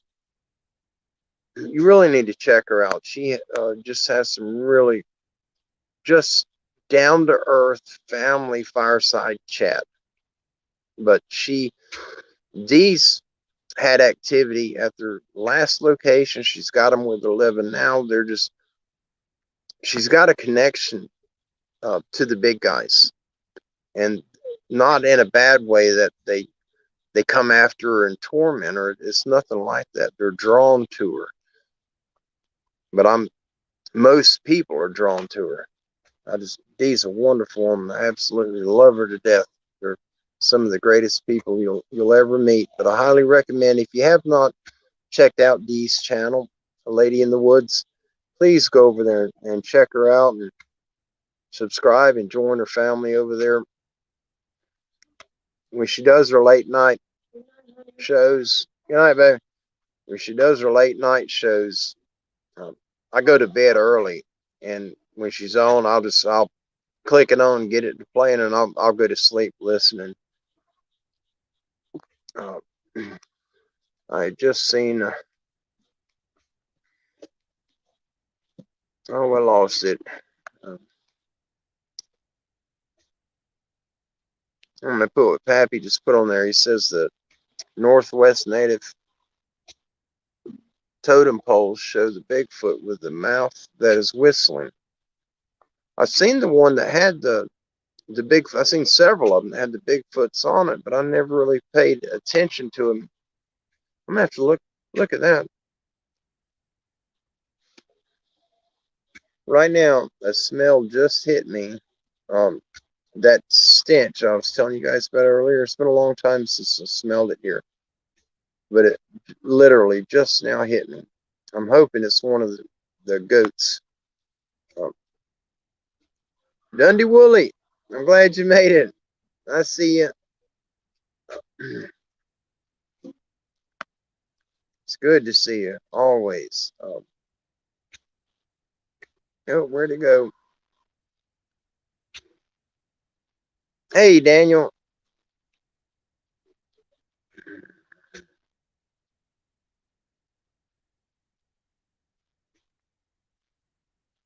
Yeah, I'm gonna throw this up with Daniel. Said he talks about he read a book one time when he was a kid about the natives of Taylor County, Florida, complaining about the Cannibal Giants that they kept distance from. I had listened to an audio book, and they were talking about the giants, and it was down in the Everglades, and where the people of today call them skunk apes, but back long years ago, them things would come into the tribe, and they were known to take children and take women and just people that were weak and weren't able to fight back. And that's just, it's horrifying to even think about that happening. Oh my Lord, I don't know what I'd do. I'd probably have a heart attack. I don't think they'd eat me. My meat is no good. They don't need to eat on me.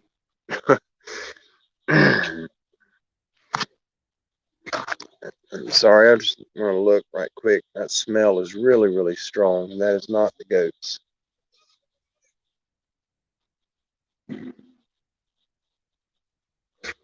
There's no eye shine.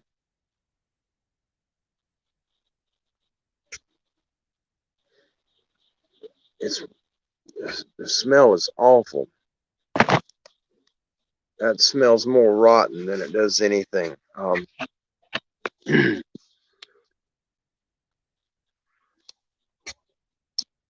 Oh shoot. Yes.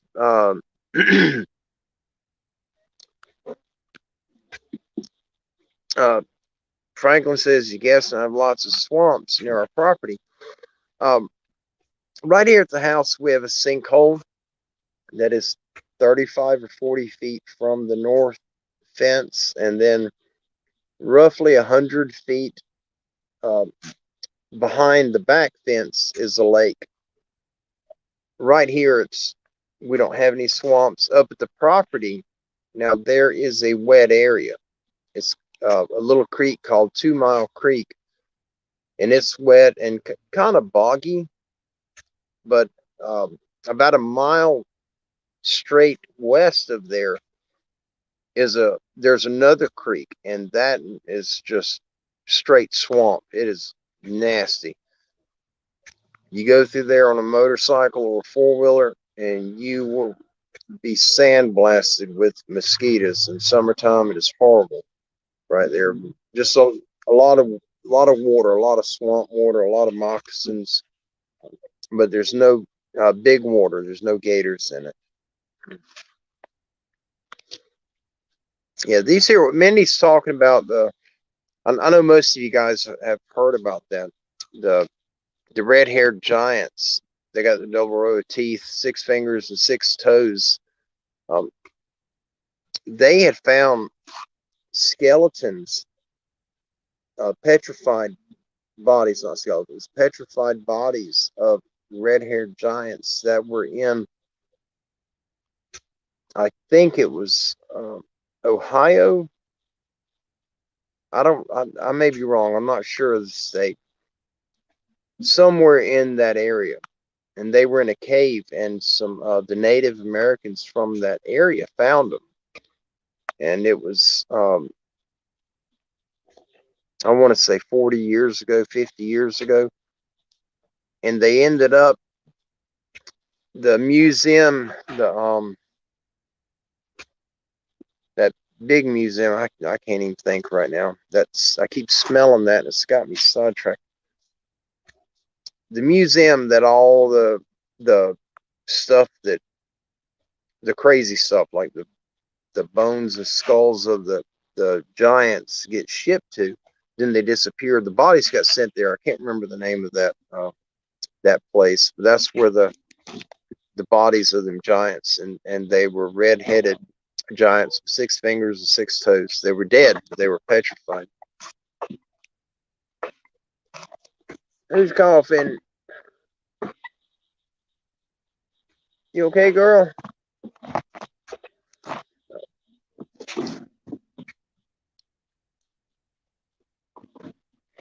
You okay? It's the time of year we got the goats get allergies. We don't have any grass because of the goats and the sheep, and so we have to keep out. We got to put out minerals for them and keep hay out for them, but the dirt causes allergies for them. It just scares me when you hear the cough, and if it's a wet, gurgly cough, we have to take them and get them checked and make sure they don't have lungworm. But that dry cough, if you can hear it, is allergies from the sand. So Blaze says, do you think a night vision will help? I have talked to 2 people that actually, they go out looking for the big guys.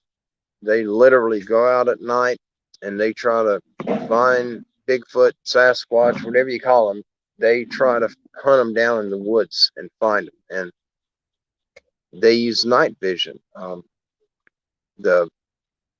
There's a guy on YouTube. I don't remember the channel. I'm trying to remember the name of it. But he caught something on a thermal scope, a night vision scope that shows the body heat. And It was definitely bipedal, very, very large, and put off a lot of heat.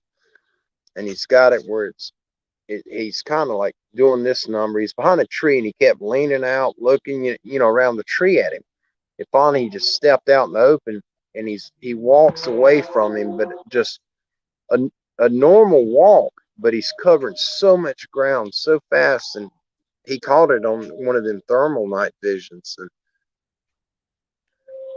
I have no interest in getting a night vision because I am not going out at night in the woods. That is not happening. I'm very, very scared. Yes, Janice, thank you so much. Janice just put it up there. The Smithsonian, that's where they sent them bodies of them two giants. And somewhere on YouTube, there's a guy that interviewed a man who worked at the Smithsonian. And he was part of the crew that took the gigantic skulls that they had from the giants, that took them and loaded them up in the trucks to take them out and have them incinerated. But he came out on YouTube in an interview and talked about all the crazy things that they had in regards to the giants. I don't know why they want to keep that from us. I'm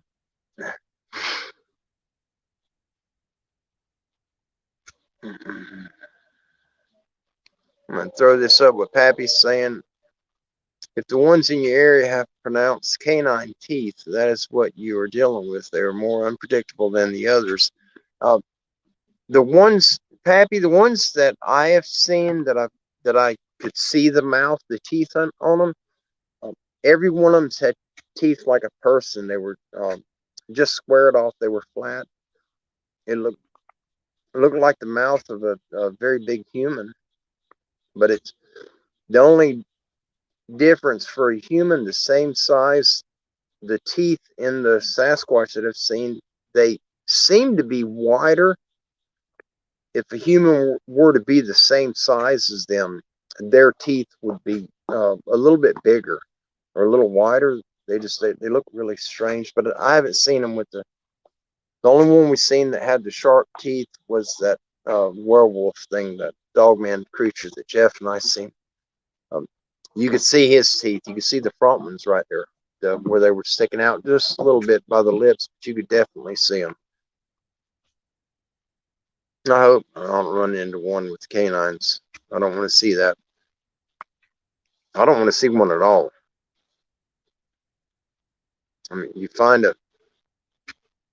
an 18 to 20-inch footprint out in the middle of the swamp where there's gators, there's moccasins, just unbelievable amount of moccasins, and somebody walking through the swamp way back in the middle of nowhere barefoot. That's all the evidence I need. I'm not going to hunt one of these things down, because you may end up finding him, and I don't think that would work out good. Yeah, I'm going to put this up with Vedas Logos. Just put up. This is something that someone from the channel had emailed me about 2 months ago and was talking about the creature from Jekyll Island. And I didn't hear of the Rothschild, but definitely he was talking about the Nephilim bloodline, the connection, that creature, and it was some type of giant. And I think that's the same one with Vedos Logos is talking about. I believe. I could be wrong, but there was a giant in a cave there, and they tried to, if it's the same one, they tried to flush him out I guess, to kill him, and it backfired on them. There were more than just the one, and they got the military or whoever it was that went over there to do that. They got in a little over their head. I got behind on where we at? There we are. Okay.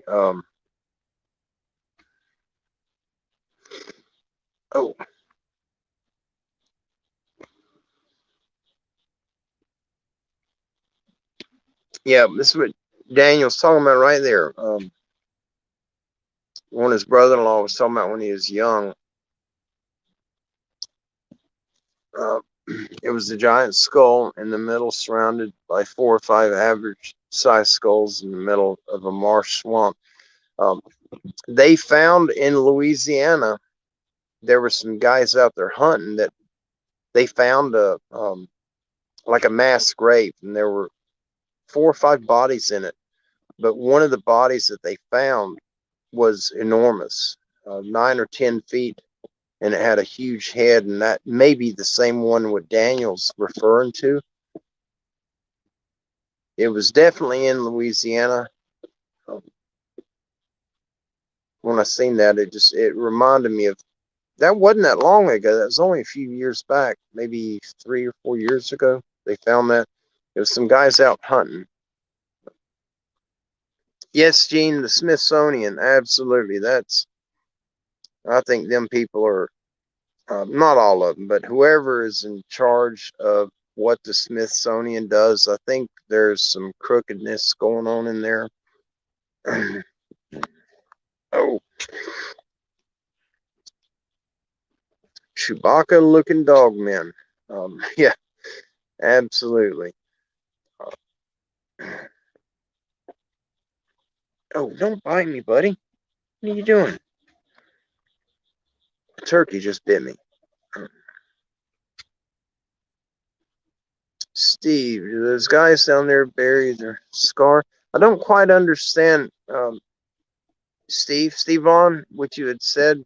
Do those guys down there bury their scar? Maybe I'm not reading that right. Having a hard time reading the letters are not quite thick enough for my old worn out eyes to see. Y'all stop. Quit the fighting.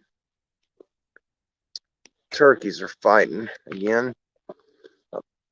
Pappy, thank you so much for sharing that. Scat. Oh. I got you. Yes.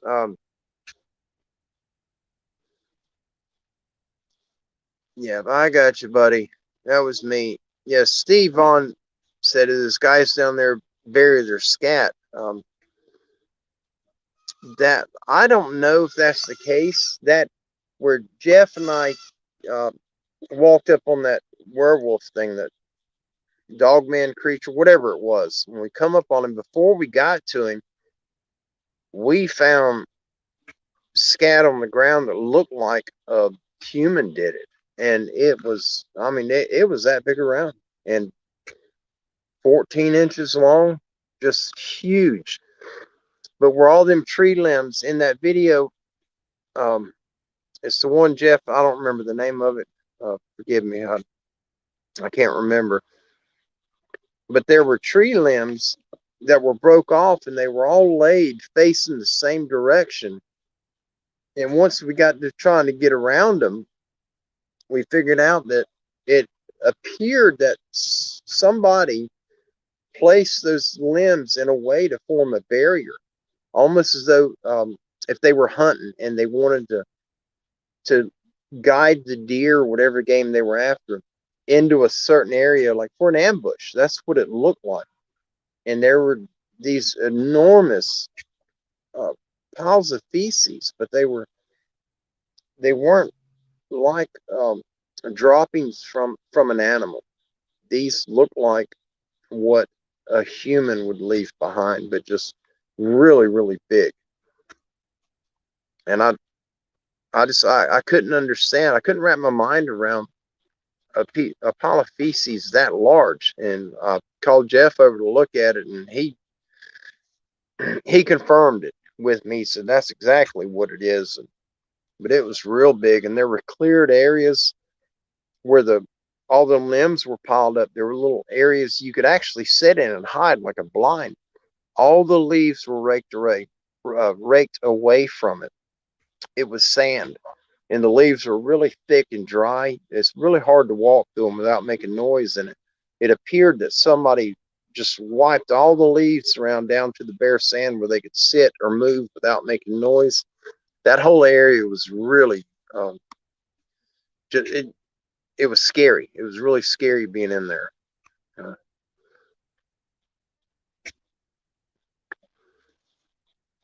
of the Kandahar giant. Yes, that may be the one I'm thinking of. Vados Logos. Thank you, buddy. That's probably the one that I was thinking of. I thought it was the one on the island. I've heard so many different stories about the giants. I don't think that they're all connected. I don't think the Bigfoot is connected to them red-headed things.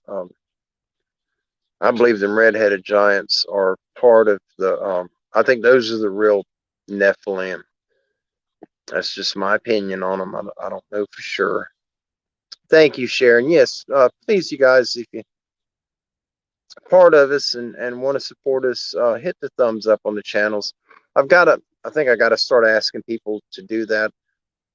It's YouTube. You have to maintain ratings in YouTube for some reason, and I don't understand why. My channel's not monetized. We're not here to run commercials and ruin all the videos by overloading them with just silly advertisements.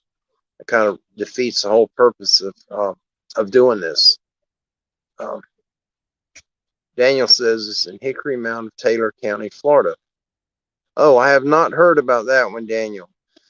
This is about the skulls, the skeletons, and the normal size skulls, and then the giant one that was found. I have not heard of the one in Florida. He says this happened in Hickory Mound of Taylor County, Florida. He was wading duck hunting and saw a small hill to stand on in the marsh swamp. We tried to find it, but I'm afraid the storms may have taken it down. That's a shame. That would be awesome if you guys could find that. That would absolutely be awesome. I wouldn't turn it in if you did, because they'd come and take it from you, and it would get thrown into a locker somewhere up under the basement of probably the Smithsonian. I would love to see one of them giant skulls in person. I'd love to just. It's hard to imagine a human-like creature with a head that big.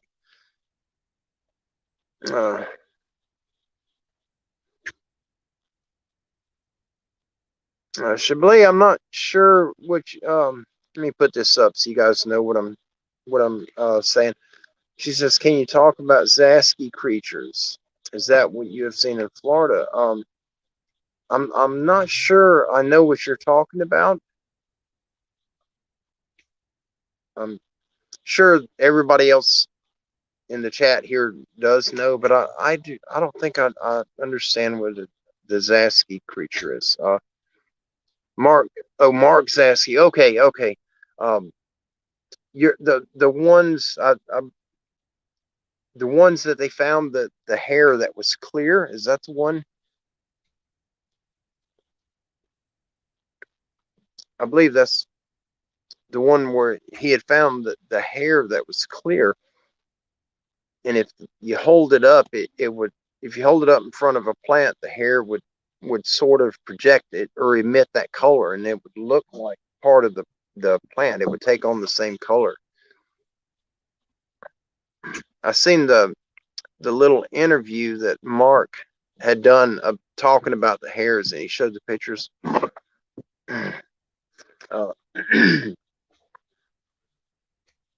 Chablis, I do not know.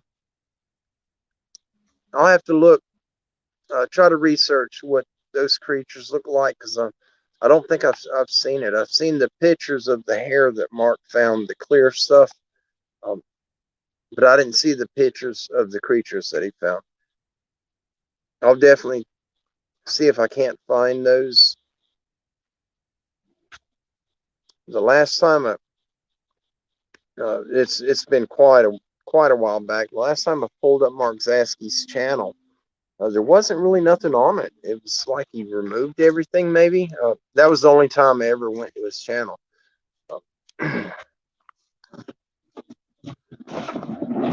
Yes, there you go. Come on, Benji. I don't fight. They're kind of sparring over a place to lay down. I just don't want to knock my light and the tablet off. Hey, buddy. You're all right. Why don't you lay down and go to sleep? Yeah, Franklin says they had something about giant skulls in Louisiana. It may have been the National Geographic Channel that I've seen it. I do watch that sometimes.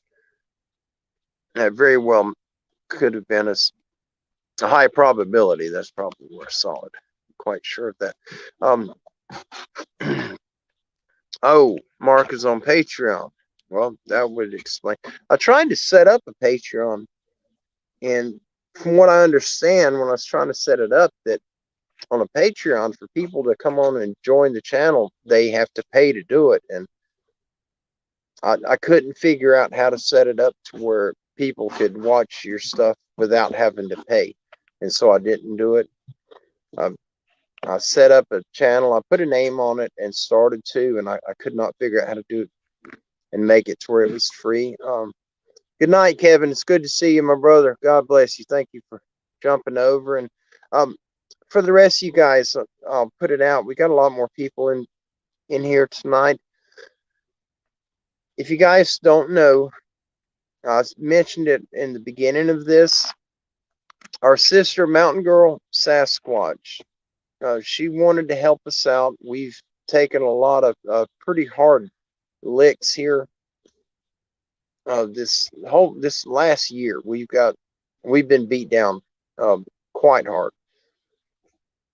And then we had the tornado come through and tore the fences up, tore up the trees, destroyed one of the shelters, bent the other two up really bad. We got beat up pretty good from it. And so she had set up a GoFundMe account to help us out. And I'd put the link in the description on this live show. But Pappy is he's been putting the link up in the chat. I'm not pushing anybody to donate. Times are hard for all of us, but if you would like to,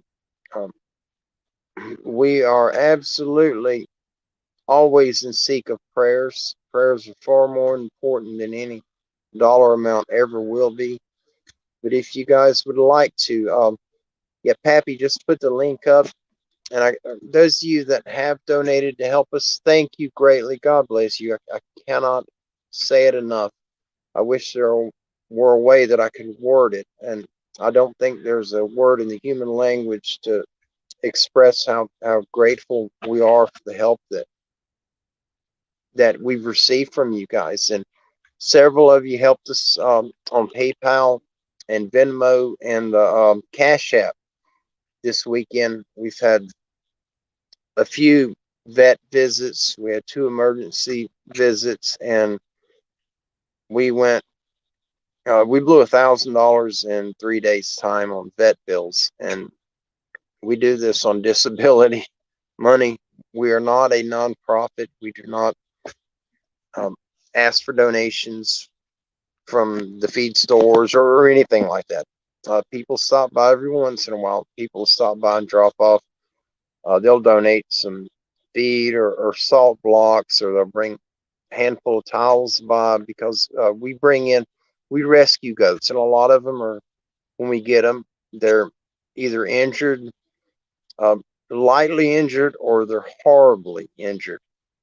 And we go through a lot of towels, a lot of washcloths, a lot of hypoallergenic baby wipes. We go through just a lot of stuff. And everything that we use is either what people have contributed to us, or it's what we've picked up on our own. And it's hard, but God has always provided a way for us. If we weren't to receive a penny from anybody ever, God will still provide a way for us to make this happen. He always does. But the human side of me is much weaker than any of you guys that are on here right now. And I worry. I really worry. These animals, my life is these animals. And it hurts me when something happens to them. I'll cry like a baby when one of them gets sick and they're struggling to survive. I hate it. It's just hard to watch an animal go down like that. I can't stand it. But thank you guys. Thank all of you. I'm so grateful for everybody here tonight. I love each and every one of you, and that's just the way it is. You're part of the family. You're stuck with us now, and we'll keep it real on this side, and when we get on the other side of the grass, we'll keep it real on that other side. Life never ends. It just extends in a little different form. I missed a chat. Now I cannot find it. Oh, doggone it. Scott, thank you so much, buddy. God bless you as well. Thank you. Thank you. Um, thank you, Denise. Oh, hallelujah. Thank you so much. Denise is our sister from Philadelphia, if you guys don't know her. Denise Bright. She's been part of our family for quite a while now. Like so many of you, she's one of us.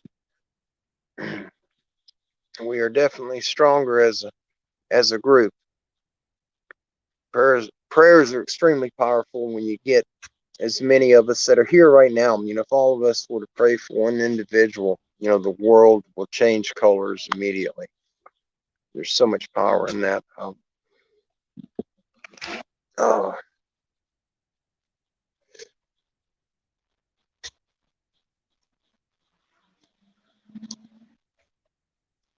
let's see. I'm trying to figure out where I'm at. Good night, Pam. It's good to see you. Thank you for coming by. I didn't even see your name in the chat earlier. I apologize for that. I probably missed many of you guys, and it's not intentional. I promise you. I'm extremely grateful to have you all over here, and it makes my month to just being here tonight. And I wish I could have done it inside, but it's so loud in there. There's no way I'd be able to hear, or you guys definitely wouldn't be able to hear me. Kim's daughter is in town from Arkansas, and we haven't seen her in 3 years, and so she's spending the night with us tonight. Rosie is just head over heels, beside herself, waiting for Terry to get here. She finally made it, but it's a little loud inside.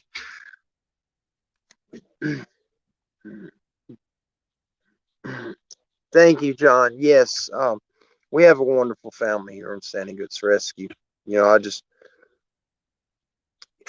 It's hard to imagine that many people. I mean, just true, generous, loving people. I never thought that I would have that many people around me like that. And God has truly blessed me through this channel. This is not my channel. This is our channel, you guys included. Without you guys, we don't have nothing. The channel's not here. And it's us as a whole, as a family, that make this happen. And we'll be on our feet here soon to where I can get out and get more videos, and we can start doing some fun things, going to some places. The place I got planned to go to soon. I'm just waiting on Chris to get over his sickness where we can go. That area is going to be. I'm kind of nervous about going over there because there has been a lot of encounters in that area. We're not going to go at night, but we are going to go, and we're going to film. Chris and I both are. And if there's a good signal, we're going to live stream it also. And we're going to go 2 separate ways and try to do a big circle, no further than a quarter mile from one another, and then meet back at a certain point. But we'll both be filming it. And if there's a good signal, we'll both be doing a live stream on it. And hopefully when that time comes, we'll definitely be posting a heads up so you guys will know. That way, if we are able to live stream it, I'll do a heads up video, let you know the live stream is about to begin, and that way you guys can sit back and watch and see what we're seeing in that area. I think it's going to be a lot of fun, as long as we don't run into one of the big guys. Chablis, thank you so much. Thank all of you. We're so very blessed. You guys are absolutely phenomenal. I love all of you, and just I'm blown away by the support that we've had. Uh, I've never had so many people pray for me, and it's blown me away, and it's gotten us past every hurdle that we've come to, and we were able to get past it because of you all, and that is absolutely, it's just, it turns your heart inside out when you know that many people love you, and I'm so grateful. Holy mackerel, I'm just blessed beyond measure. Let's see. This is what Cynthia put on here. This is something that it's very similar to what I've heard other people were going through on other channels. She says the energy from you that interferes with electronics is because you have a higher vibration from prior spiritual practice in this life or before. It is what takes us to God. That is amazing. That is absolutely amazing. And I've never really, it's kind of putting my foot in my mouth, but I've never really believed in reincarnation. But there's so many things that have happened to me in my life that would highly suggest that I've been reincarnated, and I cannot explain it. And it's very simple if I were to say absolutely reincarnation was true, but it's hard for me to say that. But I don't know how else to explain a lot of the things that I've witnessed. God's been so good to me. And I don't know if it's just him showing me um, like little video clips of someone else's life in the past. I don't know. I don't know how to explain it, but I've had some very bizarre things that I've witnessed throughout my life. Not in a bad way. They've been, um, I guess they'd be good. They weren't, nothing bad was came out of it, but very different. Oh, Juan Vieira, thank you so much, buddy. I'm doing very good, very good. We're trying to get back on top.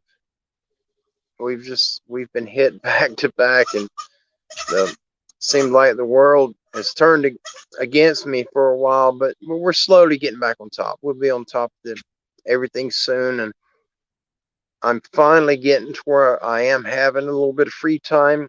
It's not every day of the week, but I am getting a few days now to where I can actually get away for a few minutes.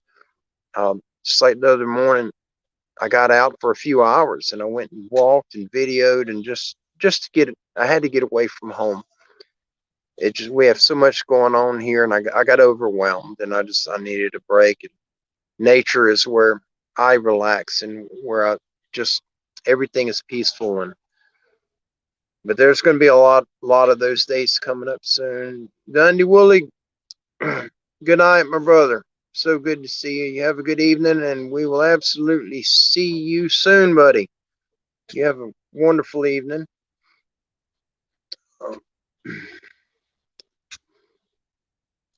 Oh,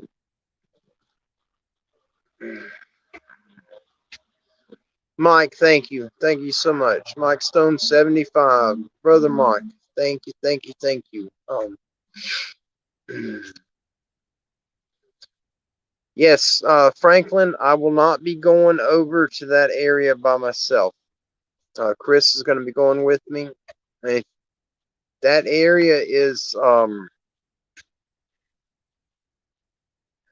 now I can't remember the name of it. There's been a lot of encounters in that area. There's even been a few attacks. The dogman attacks have happened over there.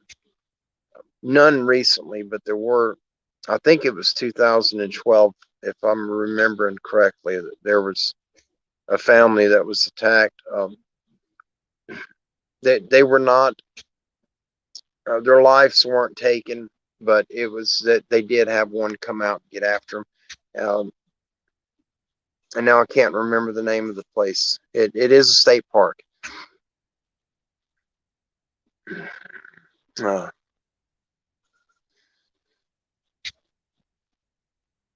Yeah, there's Brother Pappy.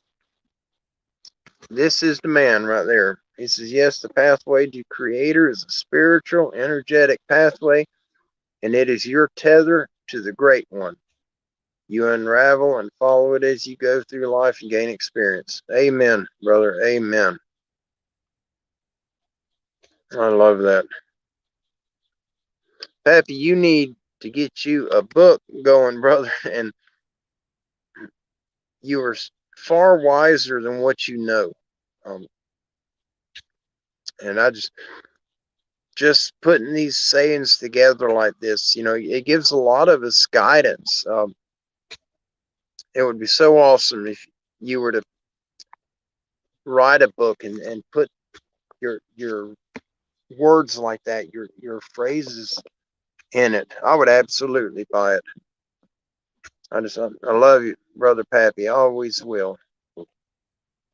Yeah, Franklin, we're always on the lookout for moccasins, especially here. This area that we're going to is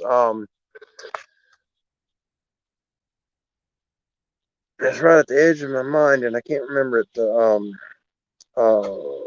Shoot, I can't even remember the name of it now. Torreya. There it is. Torreya State Park in Florida. Torreya, if I'm not wrong. I believe that's how you spell it. Torreya State Park. There's been a lot of encounters, a lot of sightings there, and that's where Chris and I will be going as soon as he's up to par and ready to go. Well, guys, we've been on here for almost 2 weeks right now. Well, 2 hours, a little over 2 hours, 2.5 hours. I want to thank you all for being here. Thank you for the support and the love that you've shown me and my family and our animals, which are part of our family. Thank you for the help through PayPal and the GoFundMe and Venmo and Cash App. We absolutely greatly appreciate it.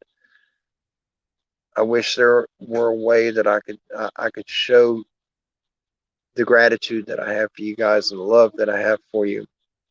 And I don't think it's even humanly possible. But without y'all doing that, we wouldn't have been able to get Malachi and Beanbag taken care of. And they're both here. Beanbag's doing wonderful. Malachi's doing much better. Once he runs out his medication, he'll be back to himself. And we're off to a good start. And it's because of you guys. Thank you so very much. The moderators that are here, thank you so very much. Brother Pappy, Sister D, I love all of you guys. Thank you for taking the time to come over and hang out with me tonight. Hopefully here in the next few days, I'll be able to get away again, and I'm going to go to another spot. It's not far from the area where I filmed the 2-part walk and talk video. It's another area that I do want to check out. It's a beautiful area. But turkey hunting is in right now. I did not know that it opened up the day that I went and filmed that 2-part video. That was the day turkey season opened up, and I had no idea. I didn't know it was open, and I'm walking around in the woods with no orange on. I'm just glad I didn't mess nobody's hunt up. I didn't see anybody except for the man that told me to be careful for the man in the woods out there. But thank you all. Brother Mike and Franklin and my sister Sharon, thank you all. Thank you for the prayers. Thank you for the love. And just thank you guys for everything. Thank you for your support. Juan Vieira, thank you so much for coming over here. Welcome to our family. We love you. We absolutely bless you. And if there's anything any of you guys need that I can provide or help you with, please don't hesitate. Send me an email. It may take me a day or two to get to it. Since my phone is now something's going on with it, I'm gonna try to get it fixed tomorrow. But if there's anything that I can do to help anybody here, please reach out to me, and I'll do my very best. I love all of you. You guys are it. Y'all make the channel. We wouldn't be here without you. But thank you again. We love you. Brother Pappy, thank you always. And y'all just have a wonderful night. God bless you. If there's anything at all that y'all need, holler at me. If I can't do it for you, I'll certainly look into getting it done. We'll figure out a way. But thank y'all. Thank you, Miss Jean. And see now. I love that name. There's Nana Anna. But thank you. I'm so glad I got to see all of you guys. I feel so much better. And hopefully we'll get everything going. Terry will only be here a few more days. I think she's staying till Sunday, but not here. She won't be staying with us the whole time she's here. I think today and tomorrow, to where it'll be quiet inside, and we can do a live show inside and use the computer where I can actually read the. It's really hard reading the comments when you're old and your eyeballs are worn out. But it'll just be a little better. I can get indoors and I'm not straddling goats and have turkeys dancing on my feet. But I love you guys. Y'all have a wonderful evening. God bless you. And until next time, always be safe. Good night.